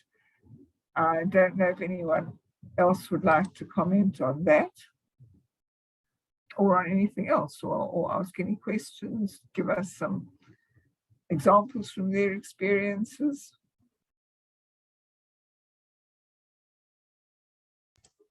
Mary Lou, if I may, the thing about panic buying and panic selling, especially, and the effect of movement control in the settings that you have described of a lot of informal pig rearing, it reminds me of the situation I think about 20 or 25 years back in Ghana, and the importance of good risk communication. And so this is about risk analysis eventually. So we won't be going into the nitty-gritty of risk communication. But I think what happened in Ghana in those days was textbook of what not to do in such cases, because the fact that government and veterinary services were reporting with the best of intentions to a wide audience actually led to the spread of African swine fever at the time. So yeah, it's some countries, and I think the question came from Namibia. I think Namibia is perfectly capable of controlling, of actually imposing movement controls with the means that they have and the type of industry that they have. But I think Nigeria, Ghana, even East Africa, it would require much more of psychology and good risk communication to keep such outbreaks manageable, knowing that movement control is not necessarily going to work well. I'm not sure you agree, but that's in case what I thought. Thank you. Yes, Patrick, I agree. And in fact, we used to joke a little bit about it. We'd say when we went in to help people control African swine fever, you have to create awareness. Yes, but the risk communication is extremely important, because you create awareness. It does tell the people, well, look, once my pigs look like this is bad, and I'm going to have to do something about it quickly before the government gets here. And we had an interesting experience when I was in Ghana with an FAO mission. We were driving along, and we to go and investigate an outbreak, and at the side of the road, we saw a gentleman with 3 tied up pigs, and they weren't supposed to be moving pigs, so we stopped. And we were in a Land Rover that had a big sign in the side of the windscreen, Veterinary Services African Swine Fever Control. And the Deputy Director of Vet Services was in the car, and he got out and said to this gentleman, and what are these pigs doing here? And the gentleman said to him, well, you see, I heard that there'd been this disease and that the government would come and kill all my pigs. And I didn't think these 3 looked too good this morning, so I thought I'd better sell them quickly. And well, we discouraged him from that, and the pigs were actually taken in, but they didn't in fact have African swine fever. But it is definitely quite a problem that sometimes insufficient information, or a little bit of information, or a little bit of knowledge is dangerous, as they say. We have something in the chat box. Yes, reporting, yes, very true, Dr. Litz, very true. Reporting of African swine fever is sometimes compromised by mostly lack of compensation, where stamping out has to be applied. Is there a model balance between reporting outbreaks versus compensation in pigs? Well, of course, if you're going to stamp out the pigs, then to try and do it without compensation is asking for trouble, and I doubt very much if there's a model that can be very successful there, unless you are strictly restricting your stamping out to farms where there are already signs of infection, where the pigs are sick. Because if you're going to go around saying, yes, but your next door neighbor's in danger and this person's in, and we'll go and kill all their pigs, then you really are not going to get reporting if you're not compensating. Sometimes replacement breeding stock is an acceptable alternative. We've sort of asked that one quite often, and the farmers have said yes, they'd like that, because if they just get money, but they're not allowed to restock at the time, then they spend the money, and then when they want to restock, they haven't got any money. So yeah, that's, but there isn't really a good model. There are other approaches like modified culling and so on that are preferable if you haven't got money for compensation. I see Patrick's got his hand up, and Dr. Fashina. Patrick, would you like to go ahead, or shall I ask Dr. Fashina? Patrick, you It go was my ahead, old hand. It was my old hand. It was your old hand, okay. Dr. Fashina, please go ahead. Yeah, thank you very much. With regards to movement control during ASF outbreak, it's actually a very difficult issue, because from my own practical experience in the field, farmers actually open up to us and tell us so many ingenious ways of bypassing the stamping of control or any stamping out policy implemented by government. Indeed, frankly speaking, they see most of the government agents as too wicked and not considerate of their situation.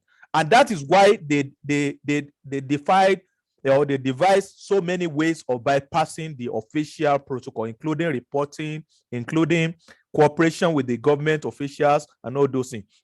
So in that wise, as had been highlighted, risk communication and community engagement need to be done periodically. And we shouldn't only do it at crisis period. Even when things are okay, we need to let these people know that it is in your own best interest to implement biosecurity, to implement control. For example, we were in the Southern Island in Tanzania at one time, and we got to a community, and quite a number of farms there had ASF, but there's only one particular farm had never had ASF for the last 10 years. But the community sees the man as too wicked. It doesn't allow anybody into his house. It doesn't relate with people. It doesn't do anything. But we now told them, we said, but don't you see that it's a good model? Now his farm had never been infected in the last 10 years, and all of you around him had been infected. So it's a form of compartmentalization that he had created for himself. And so he kept being free from ASF. That's one way. With regards to also the control policy, it's difficult in most cases. For example, most local governments, we have only one veterinarian and maybe a few animal health assistants to support him. In view of the enormity of what he needs to control during outbreak, it becomes overwhelming for him. For example, we met with a district veterinary officer and he told us, really, they implemented control or they passed the rule of control in the district. But he has about 5 or 6 contiguous districts, and the dynamic of movement of animal in the night, especially in and out of the district, become increased. They surged up because of the control that was implemented in his own district. Because of this, now they see quite a number of animals either coming in. You get to a farm today, they have 5 pigs. Tomorrow you get to the same farm. The farm claim they have 20 pigs. They bring in this pig overnight. They mix it with the other animal they have in the farm, and they claim all these animals belong to their farm. So it becomes a heavy task for them to do. And I know that the SAPO, I don't know if Dr. Evans will want to talk about this again. The SAPO has a good model.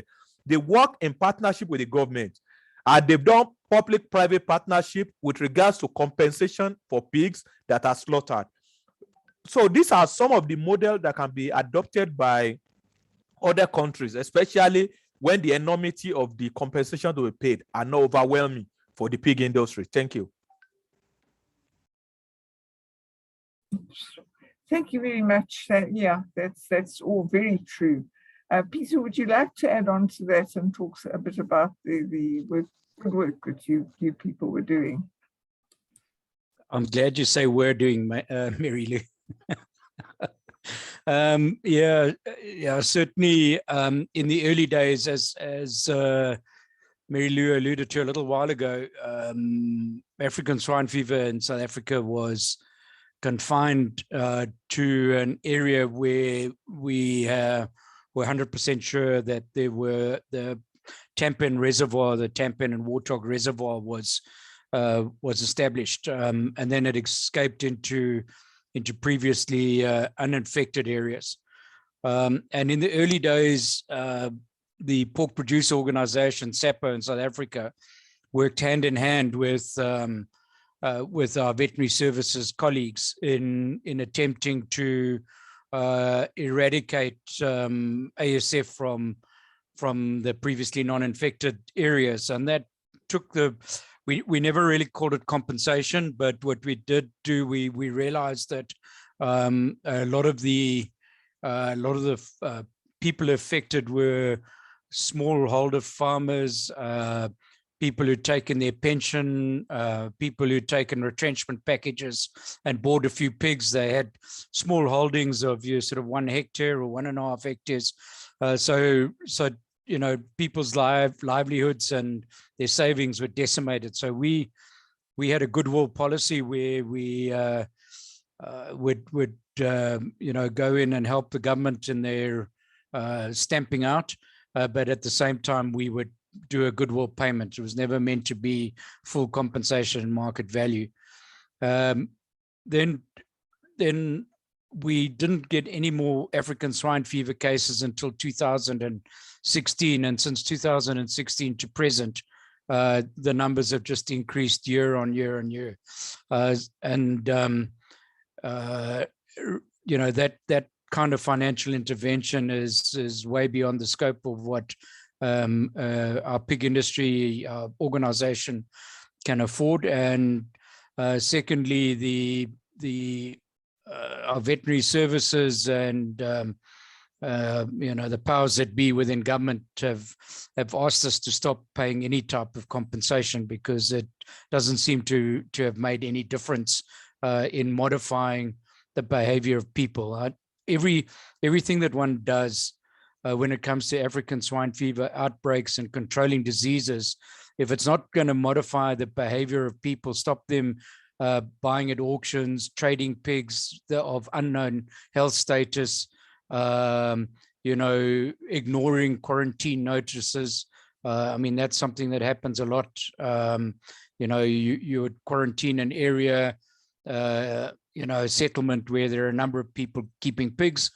And when you go back tomorrow to do a survey or check what's happened overnight, pigs are spirited away in the night. So people's behavior is not being modified by our approach. So we haven't given up. We're looking at other ways, and that's mainly in the way of doing awareness. So we have the government has extension officers within the agriculture department, but as a producer organization, we have what we call development officers, business development managers, who go out and visit emerging farmers, small farmers, pig keepers, run farmers' days, and we talk a lot about biosecurity. We've developed our own pamphlets. We use some of the pamphlets that come out of the FAO and the OIE.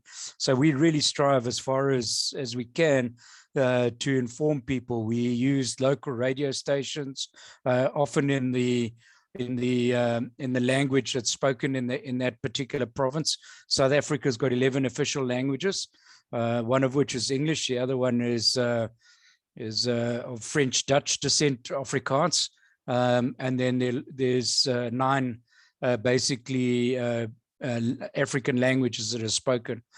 So we try and address people in their own languages. Yeah, and one just keeps trying.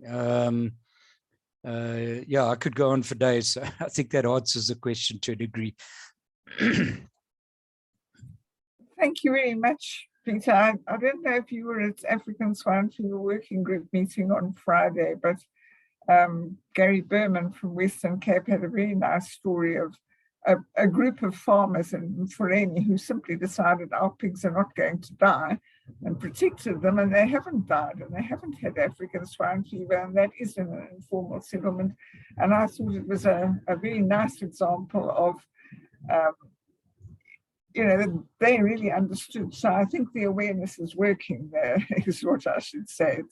It does work, and I think really in the end, instead of, if one can get more prevention, fewer outbreaks, through working consistently and not just during outbreaks, through working with communities, getting them to understand, finding out what they would consider feasible in the way of biosecurity measures, and supporting them to implement it, your money is far better spent than compensating for dead pigs. If you can, and the other thing, of course, is market incentives. If they know that they'll be able to sell their pigs for a better price, they're much more likely to invest a little bit than if it's just a case of keeping pigs and hoping somebody will pay something for one when you need to sell it. I can add something quite interesting. We had one of our business development managers today was running a farmer's workshop at Irene, close to Pretoria, and a new term has emerged. It's called biooppression. some of these smaller farmers are not able to market to abattoirs as easily as they used to, because they don't have any protocol or haven't had a veterinary report to say that where they're farming and keeping pigs is biosecure. So the abattoir is nervous about infected pigs coming in, and these smaller scale farmers are seeing this as a way of keeping them out of the market. So instead of biosecurity, they now talking about biooppression, which is an added difficulty to the puzzle. It is indeed. It's quite a complication. They had a problem in Dominican Republic where they were doing culling, and the backyard farmers said that their pigs were being culled and the commercial pigs weren't being culled, and it was all an effort on the part of the FAO to get rid of small-scale farmers, and that's absolutely the last thing that the FAO wants to do. They want to support small-scale and even subsistence farmers. So that was a terrible story that had to be put down. I don't see anything more in the chat box or any hands, and I don't know if I should, at this point, we've had a very nice discussion, and thank you so much for the contributions. If I should hand it over to, well, back to Thomas, basically, to see whether you want to start on the exercises and homework and things like that. Thank you, Prof. Thank you, all of you, the trainers, for steering that excellent discussion session. And we have come to a point that we want to give a chance for your team to present the task to prepare for the next session. And I'm sure you are prepared for that. And after that, we will go through a session of Menti, a demonstration, Mentimeter, which will be used to run the quiz for the participants eventually, for a date which will be shared with you. And after that Mentimeter demonstration, then the trainers, the head of the trainers, the team leader for the trainers for last week, will present the tasks from last week as they came from the participants, which are on the Dropbox, and we might choose one or two to make the presentation, or whatever direction they take will be guided by Livio. So with those comments, I want to give back to you, Livio, Professor Mary-Lou, to share with us the tasks to prepare for the next session. Over. Thank you very much. I'm going to call on Dr. Fashino, who's very good at doing that kind of thing, much better than I am, and I'm going to call on him to present the tasks, if you don't mind, please, there.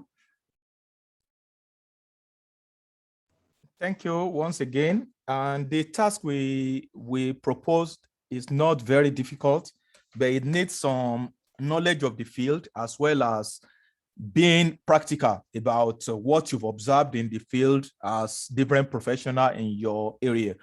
We have the risk question. There are mainly two, but they need some thoughts, as we've said. One, I believe you can see this diagram that is shown here.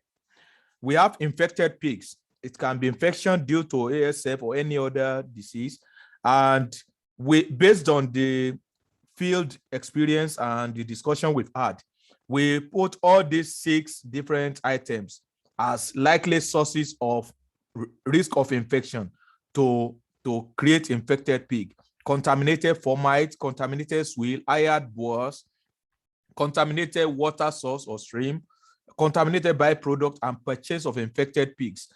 We don't know whether there are others or not. So the first question is that, in your own view as professional in the field, do you think that this risk pathway is complete or not? If your answer is yes, or if your answer is no. If you pick yes, you then need to list out, that means if it's no, if it's not complete, you need to list out 1, 2, 3, 4 more items that you think are missing in this diagram above. That would be the first question. And the second question is similar, also it's a risk question. We are requesting that you kindly rank all the stakeholders that we've listed in the table below on the perceived risk, their likely contribution. If you have to think between a middleman, a transporter, a pig farmer, a trader, who is most likely to pose more risk of introduction of ASF to farm than the others? So we listed some there, and there are room to add for others in case you think there are others that are not listed here. You can list them, and then you can categorize them on the first, second, third, fourth. The first being the one that is most likely to introduce risk, and the least or the highest number being the one that are likely to introduce the least risk. Thank you. Over to you, Professor Mary Lou. Thank you very much. So if these are available in the Dropbox, I don't know whether Thomas wants to send them out to the people or they can fish them out of the Dropbox. But however that works, we would like you to have a go at that. And then those of you who decide to do it and complete it can present it after during the session, the next session. And with that, I will hand back to Thomas. There's a question from Sharon. I can see a hand, Sharon. Yes, thank you. I just found an image of what a slap mark is, and I was wondering if I could share my screen just to demonstrate. Yes, please. I think everyone would like to see the slap mark. Please do share your screen.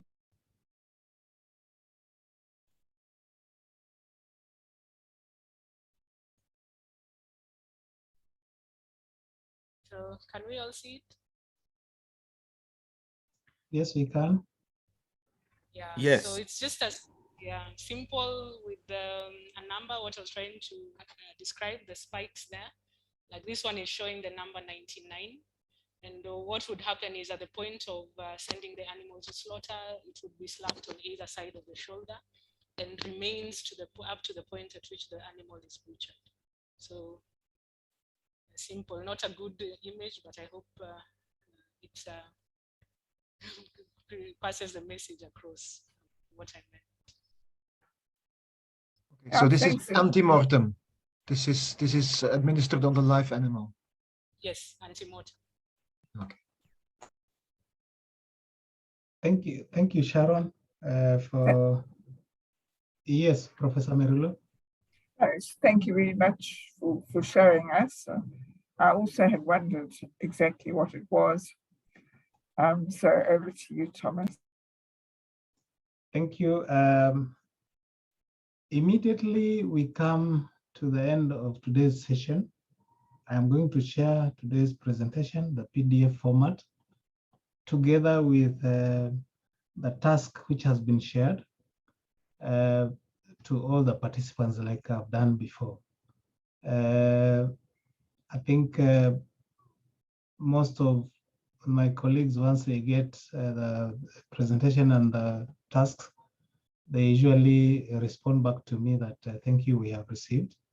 But I'm getting concerned because not all of them have been completing those tasks and submitting them back to me so that the trainers can have a look of what you have tried, at least to make an effort to try that task. Maybe for reasons best understood to yourself, but you know this is a training, and the training there must be feedback so that we know, are we getting the information across to you, and is it helping you? Are you getting better in the knowledge which is imparted to you? And so it is important to attempt that task. And if you have difficulties, it's good to, when you come for the training, you share with us the difficulties you're having. Now, I want to hand over to my colleague Bas, who is going to do a demonstration of the Mentimeter for the quiz eventually. Over to you, Bas.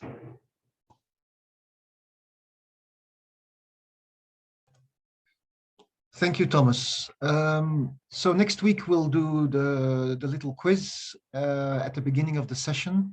And for this, we will be using a tool called Mentimeter. Now, in order not to waste too much time next week on setting up the system, we thought we'd do a little mock quiz with you today to familiarize yourselves with the tool, and to make sure that next week everything goes pretty smoothly. Now, Mentimeter, the first thing you need to understand is not linked to Zoom. So it's a little software app that is outside of Zoom. So you need to leave Zoom. You don't need to disconnect. You just leave your Zoom connected from where you're sitting. But you will have to connect some other way. And this other way can be either on another browser on your laptop or another page on your current browser. So if you're using Google Chrome and you've got your Zoom app on, you can just open Google Chrome and then link to Mentimeter so that you can use both at the same time. Now, the best way to do it is probably to use your smartphone. So if you have a smartphone, you can access Mentimeter from your smartphone. And there's essentially 3 ways to do it, which you see on your screen here. One of the ways is to go to menti.com. It's a very short URL, and then enter the code for this first quiz, which is 59170322. The other way is to go to the link, and then let me try to copy this for you, but I might have to leave the presentation for a second. Just bear with me.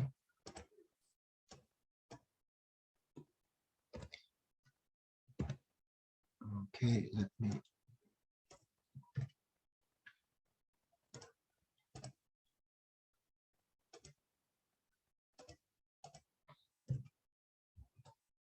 Okay, so you'll find the link in the chat box. You can click on the link and it will take you to the same Mentimeter page.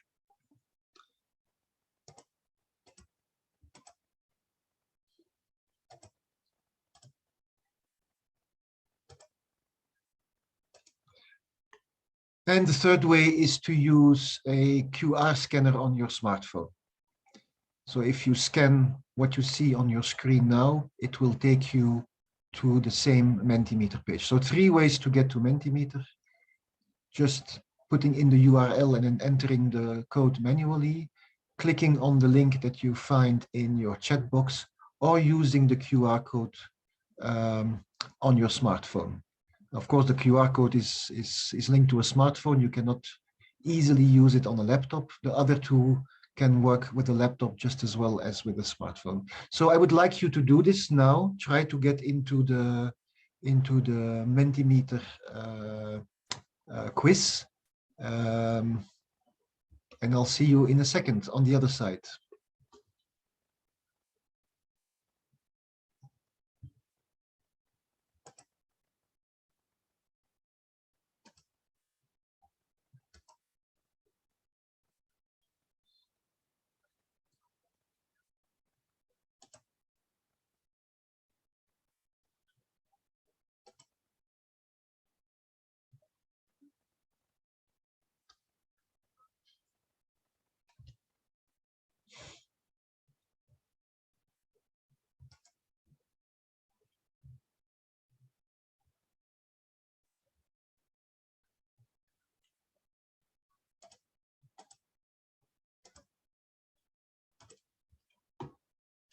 This is the other side. If you would be so kind as to click on the little heart when you get there, then we know how many people have managed to register. I can see that 7 have registered so far. If you're having problems, just let me know in the chat box of the Zoom meeting. We have 11, 12 now, 13.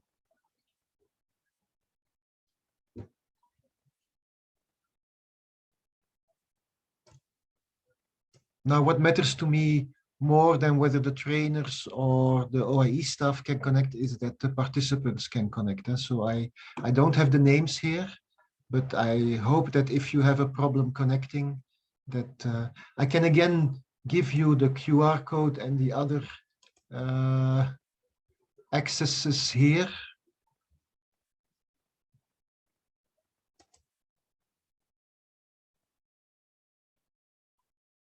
Okay, so there's a question from Dr. Kahariri. No questions yet. Just wait for everybody to be connected and then we'll move to the first question. But the fact that you clicked on the little heart means that you're in, so that's good. So here you have again the code to enter manually or the QR code to scan with your smartphone. We have 17 participants at the moment. And we have 38 in total, I think. So let's wait a little bit longer.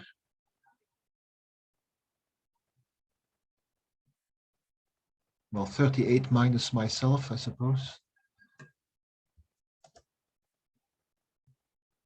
I see green after clicking the heart. It is okay. Yes. So just wait. Those that are in, just wait for your colleagues to connect. If anyone has a problem, please let me know in the chat box of the Zoom meeting.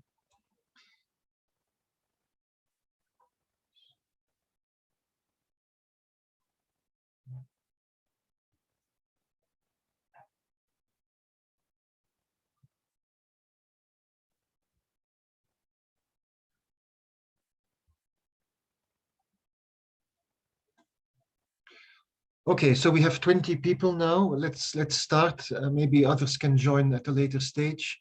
The idea is just to have three, very simple questions to illustrate how the system works and which type of questions you can expect next week in terms of how many choices you have, multiple choices, single choices, etc., or open questions. So we have 23 now, 23 participants. Well, I see hearts, but the count remains at 22. I'm not sure why. So, first question. What is the biggest animal in the world? This should appear on your smartphone screen, or a laptop screen with the possibility to enter any word you like. So you enter what you think is the biggest animal in the world and you click on submit.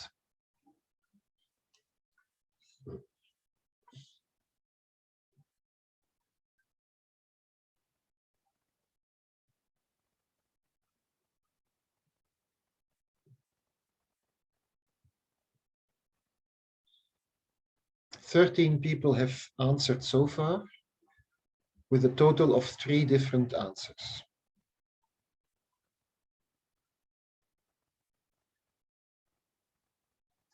I hope everybody can see what's happening on your shared Zoom screen, where you see the results. The bigger the size of the word, the more people have given that answer.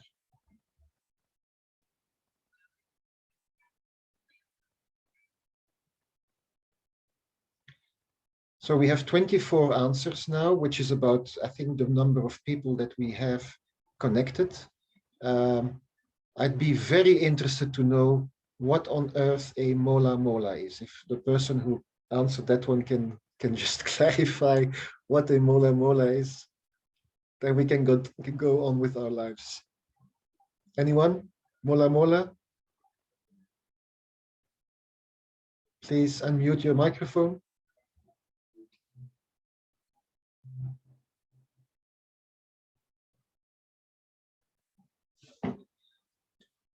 Can anyone Google what mola mola is?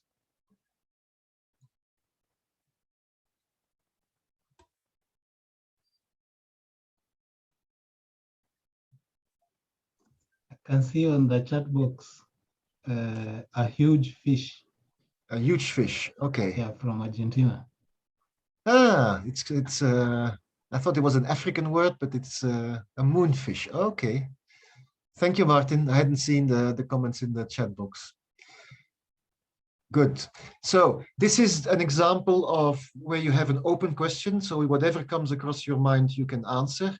And whenever people give the same answer, this adds to the size of the word that you will see. And so the central word, usually the biggest word, is then the most answered question. Okay. Now, other type of question. It's actually the same type of, it's the same question, except now as a multiple choice. And I believe you only have one option to answer. So you must make a choice for one of the three, for one of the four animals that are listed here. And I see that people are already voting.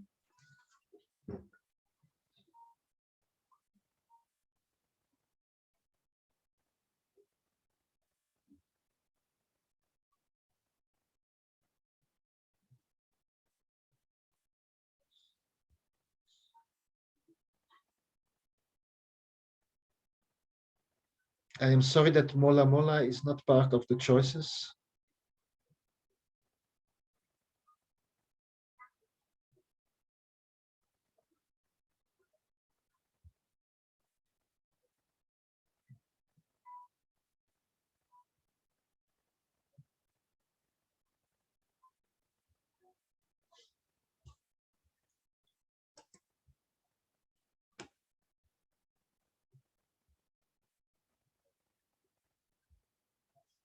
And that's when you was giving us some background information on the ocean sunfish, Mola Mola.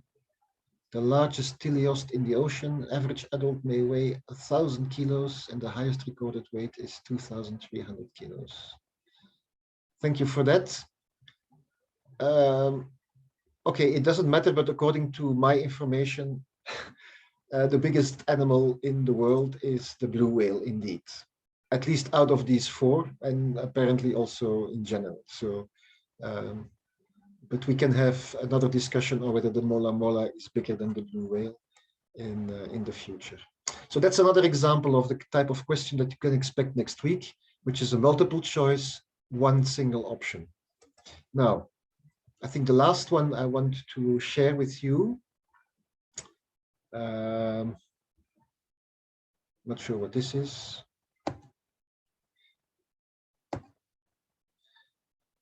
This is a ranking exercise. So in this case, it is kind of multiple choice. So you only have 6 choices, but you can give more than one answer. And the idea is that you give 3 answers actually, that you select the 3 types of nuts that you prefer to eat. And this will then give us an overall view of which type of nut is most preferred by most people. Off you go.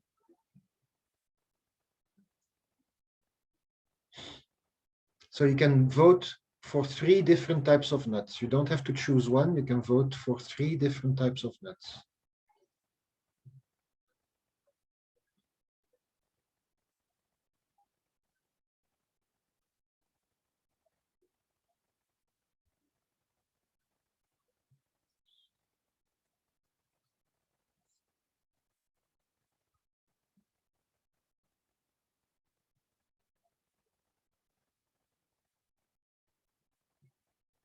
"21 votes submitted, so that's almost everybody that took part in the survey. 23.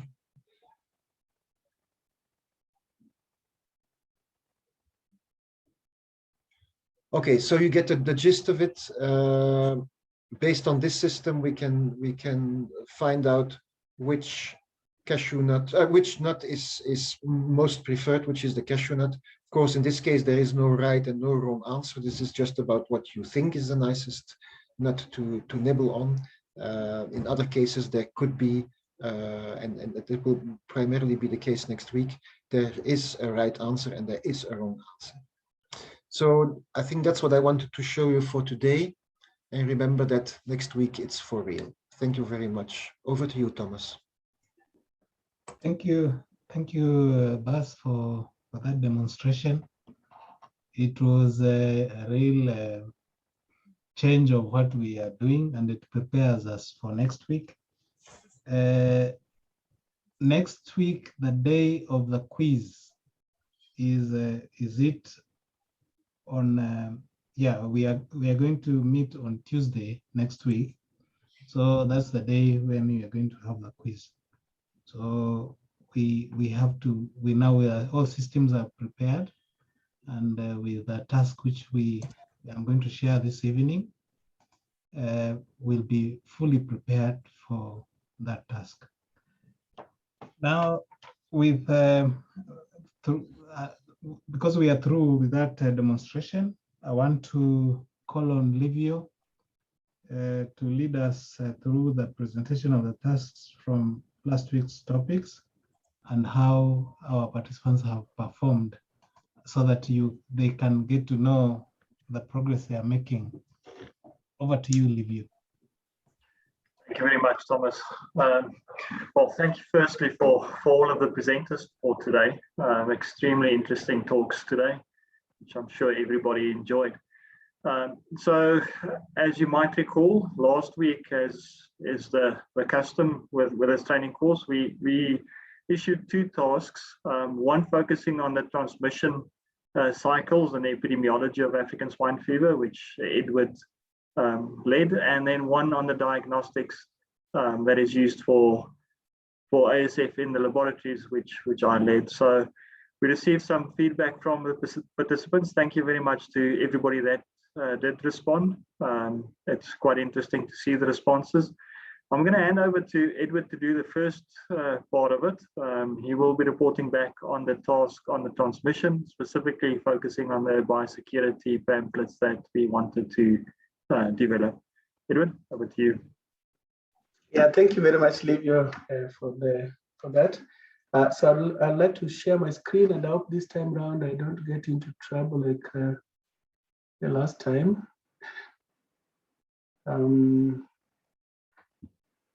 So can you see my screen? Edward, we can, yes? Yes. Okay. And you can see the full screen? Not yet. You must put it on presentation mode. Yeah, you told me to do what last time, Patrick? Oh, is that okay now? Just wait a little bit. See whether that works. Not yet. Yeah, you showed me that I do what I go to the corner and do what? I can't remember what you said. Oh, I think you can go to slideshow at the top of your screen, as well as one of the options, or between animations and review. I think if you go to slideshow, that might also work. Oh, okay. Yeah, last time it really made me get into trouble there. Can you go to the menu slideshow on top of the menu slideshow? Can I see it? Top menu is called slideshow. Okay. I can't see that. Yeah, but can you see even half the slide? Just so we just go through. I think it's big enough. We can see. If you can't. Yeah, maybe you should just go through the. Yeah, let me just go through the slides as they are. Yes. Yeah. So I think what I raised last time was more give a set of security messages, not security per se, but some facts about risk and transmission of African swine fever. And some of those included the fact that soft ticks colonies maintain virus for up to 15 months in absence of blood meal. There were issues around the behavior of ticks, especially the soft ticks, the fact that they feed very fast and then they drop on the ground, and rarely do you find them on the animals. We highlighted the issue of direct contact transmission from pig to pig, transmission through contaminated feed, transmission through fomites, and then the fact that after infection, domestic pigs may shed infective amounts of the virus for 24 to 48 hours before clinical signs appear. And some pigs are asymptomatic, but may have virus in tissues. We also talked about contaminated swill that has, and gave examples of how this has led to global transmissions of the virus. That the pigs that survive acute disease remain infected for several months, but do not really shed virus for more than 30 days. And that during outbreaks, we have these people behavior issues where if you have a sick pig, you tend to sell it to unknown people, and in most cases in far distance places. But if you have a healthy pig, you sell it to your neighbor. Yeah, so, and I thought, some of these facts then could form part of making some biosecurity messages. Yeah, so what I wanted to share with you here is that if you want to really communicate the risk of African swine fever virus, there are a few things that we may want to note. That the people behavior in responding to how you present messages varies depending on how you present those messages. And from the slide that I'm showing you, studies have shown that if you present something that is more graphical, where you show risk information, you display it using threat gauge with an arrow pointing to some linguistic phrase, you tend to get a little more. Edward, yes. Edward, are you sure your slides are moving? Because you're still on the opening slide. You're still on the title slide. All right. Exactly. The slides are not moving. Okay, just a minute. Sorry, Charles, take away.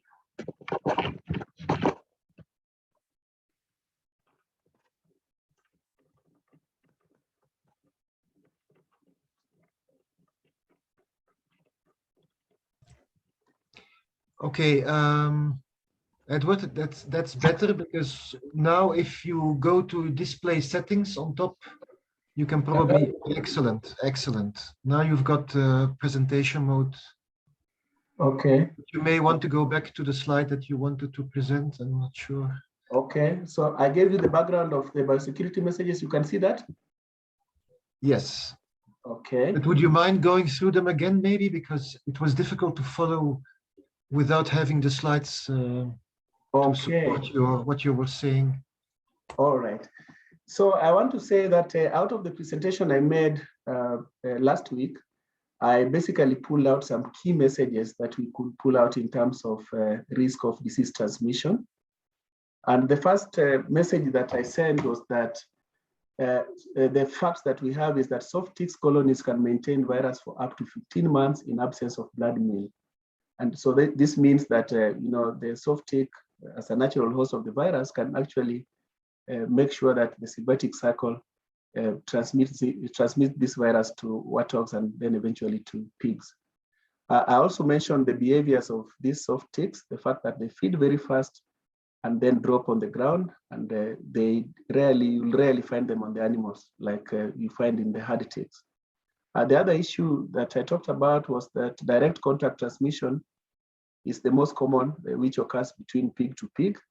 But you also have these other transmission methods, especially through contaminated feed and through fomites. But I also highlighted that after infection, domestic pigs may shed infective amounts of the virus for 24 to 48 hours before clinical signs appear. So this basically means you can have a pig in your farm and you may not know that they are sick until probably several days later. And this then can introduce disease into your farm. We also highlighted the fact that there's some pigs that are asymptomatic but may have virus in tissues. And so they look healthy from outside, but they are actually sick. So, when slaughtered, they definitely can transmit the virus. We also talked about contaminated swill, and there are examples where this has caused global transmission of African swine fever. And we also highlighted the fact that pigs that survive an acute disease phase remain infected for several months, but do not readily shed virus for more than 30 days. And lastly, I also talked about these social issues where The way people behave is that if you have a sick pig, you may want to recover cost when you realize they are sick. So some farmers tend to sell these pigs, and if they're sick, they sell them to people who don't know them at all, and that means they sell them to far distances. But if they have a good, healthy pig, they tend to sell it to their neighbors. And so sick pigs then can carry the transmission to very far distances. And you see widespread outbreaks out of that kind of behavior. So my question was more with this kind of facts, and of course my presentation had other risk issues around the ASF and the virus, but using this, you pick a few of that and formulate at least 5 messages. So what I wanted to present to you is that the way we respond to messages that are sent to us depends on how those messages are presented. And there are key features around this kind of presentation that can influence compliance with biosecurity and any other things that we want to pass across to farmers to comply with. So in this ranking from studies that have been done, if you present your information in graphical manner, what they call graphical threat, using a graphical threat gauge, and this means you present the risk information displayed in such a way that it shows some threat gauge with arrows pointing to some linguistic phrase to explain what that is, tends to have more response compared to other methods. So the other methods would include using numeric threat gauge, and this is basically risk information displayed using threat gauge with an arrow pointing to a number, for example, and others that just use linguistics, where you just display risk information with several words, and others is numeric, where you display risk information numerically. So it is very interesting that the responses that we got from participants last week actually fell into these 4 categories. And if you may see what we got from Zambia, Zambia actually presented a graphical threat gauge, where the messages was very clearly, you see, like especially the first graphical issue where you see pigs are dead, and this points to the risk factors that then can cause this. So this is one of the best posters that I would say came out of the group, because then people tend to react better to this kind of presentation. The second form of presentation that I've mentioned is where you use numeric threat gauge. And here, risk information is displayed using a threat gauge with an arrow pointing to a number or some information. And this we saw from Eswatini. And so this is equally effective, but it's not as effective as the first one that we saw. Now, the third approach is what we saw from Tanzania. And this is just using linguistics. But I was also happy with the Tanzanian presentation, where they would basically use English and then translate this into Swahili, that then the audience can understand better. Yeah, but the fact that it doesn't have graphical things that can attract people to such message, then it tends to be a bit less attractive for passing on information. The other form of information, and the last one is the numeric one. And we saw this from response from Namibia and Uganda, where you list facts and then explain them. And so people tend to really get bored reading this kind of wordy security information. So in terms of ranking, then this becomes the list. So in conclusion, I just wanted to explain that we need to think about this, especially if we want to formulate information. And this does not only include the biological information that we provided in our epidemiological presentation, but also I think some of these other anthropogenic factors that Dr. Fasina presented can also be presented in such a manner to make sure that we pass these biosecurity messages to farmers for better compliance. I think that's all from my side. Over to you, Dr. Livio. Thank you. Thank you so much, Tim. I think I will return now to Livio. You can take it over from there. Thank you very much, Edward.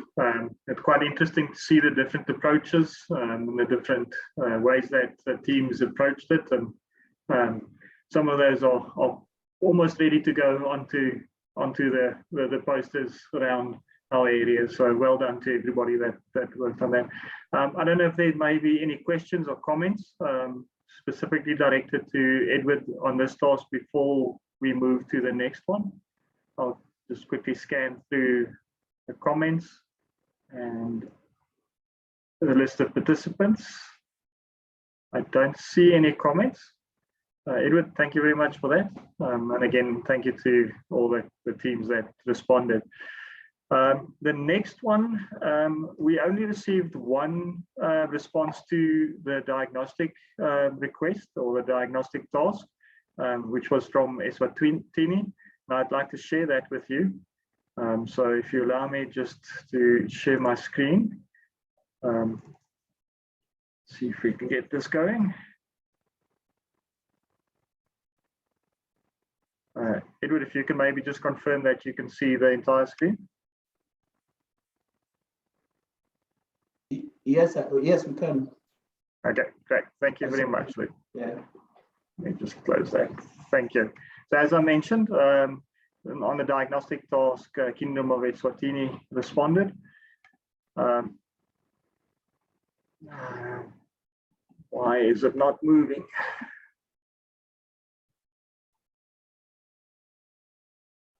Try to find, okay.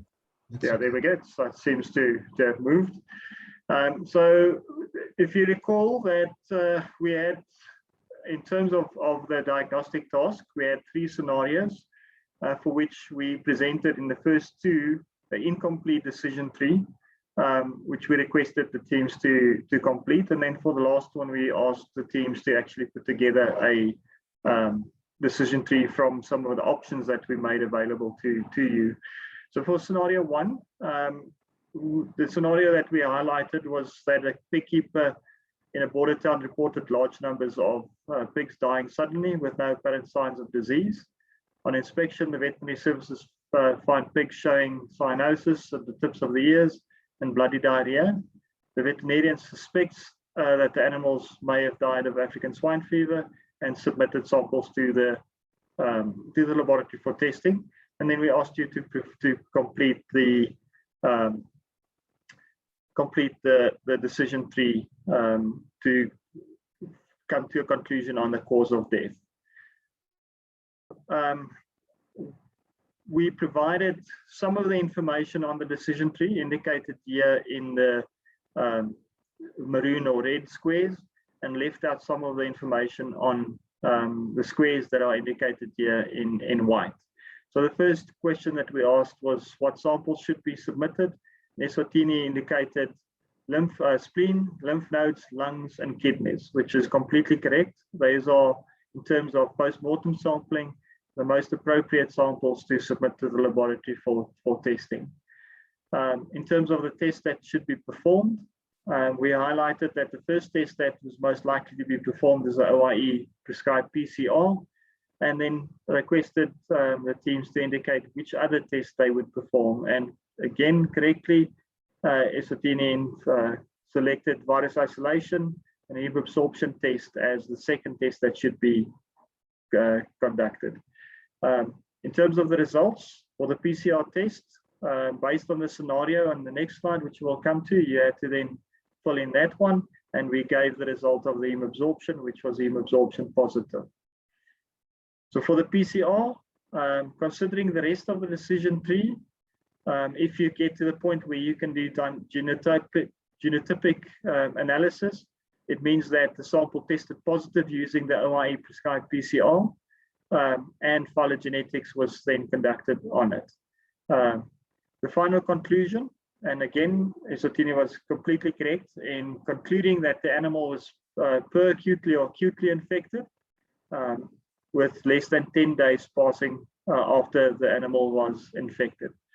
Just want to add that phylogenetic analysis can be used to identify the source of the outbreak if there's enough information for the country that this incident occurred in.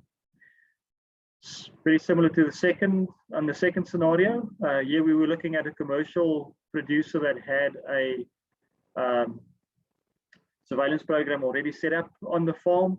no increase in mortalities, but when the samples were submitted to the laboratory, some of the samples came back as positive for African swine fever, and we requested the completion of the,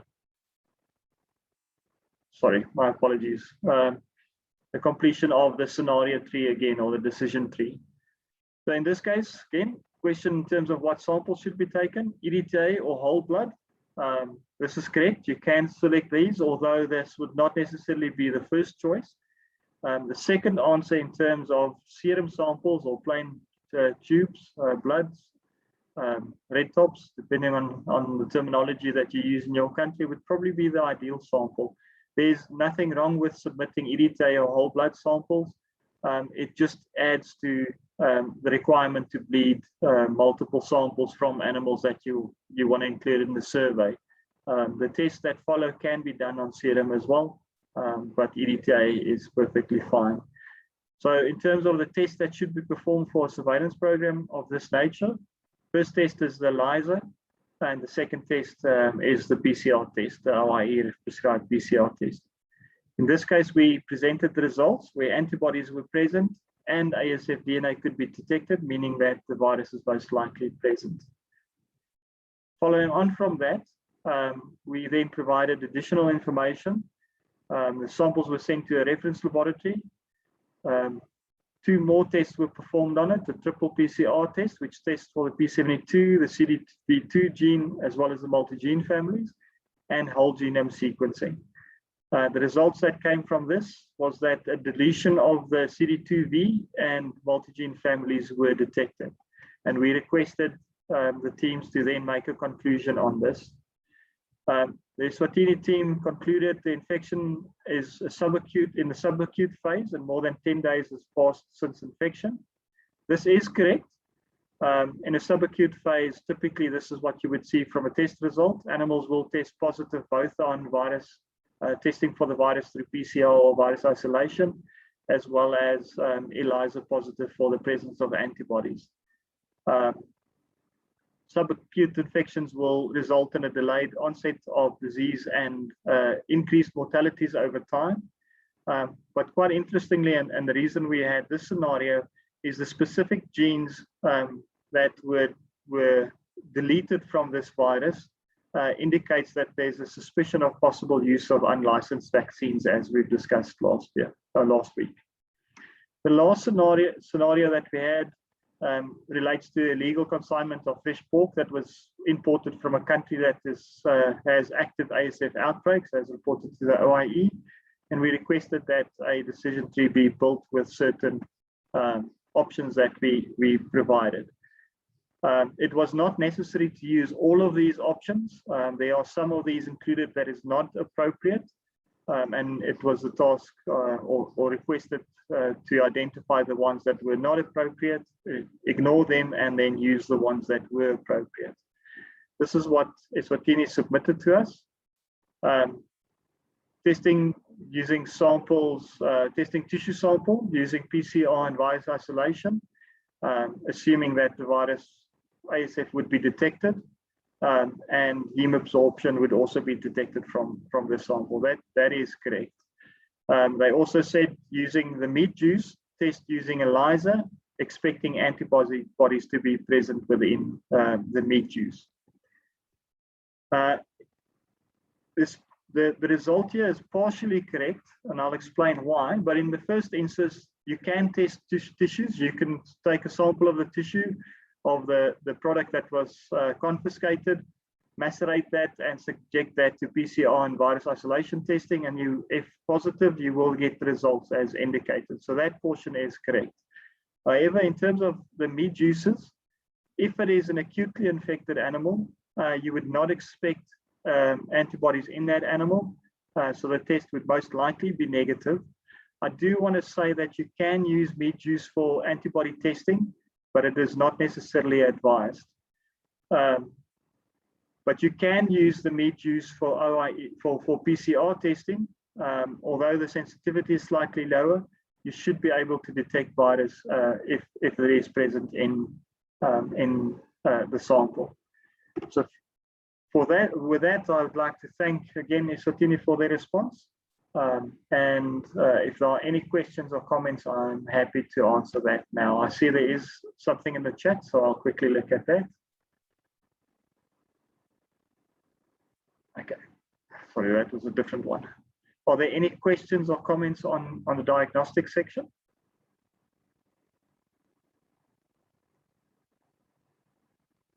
There is a hand up.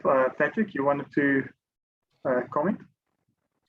Yes, I thought maybe Eswatini could comment on their submission themselves.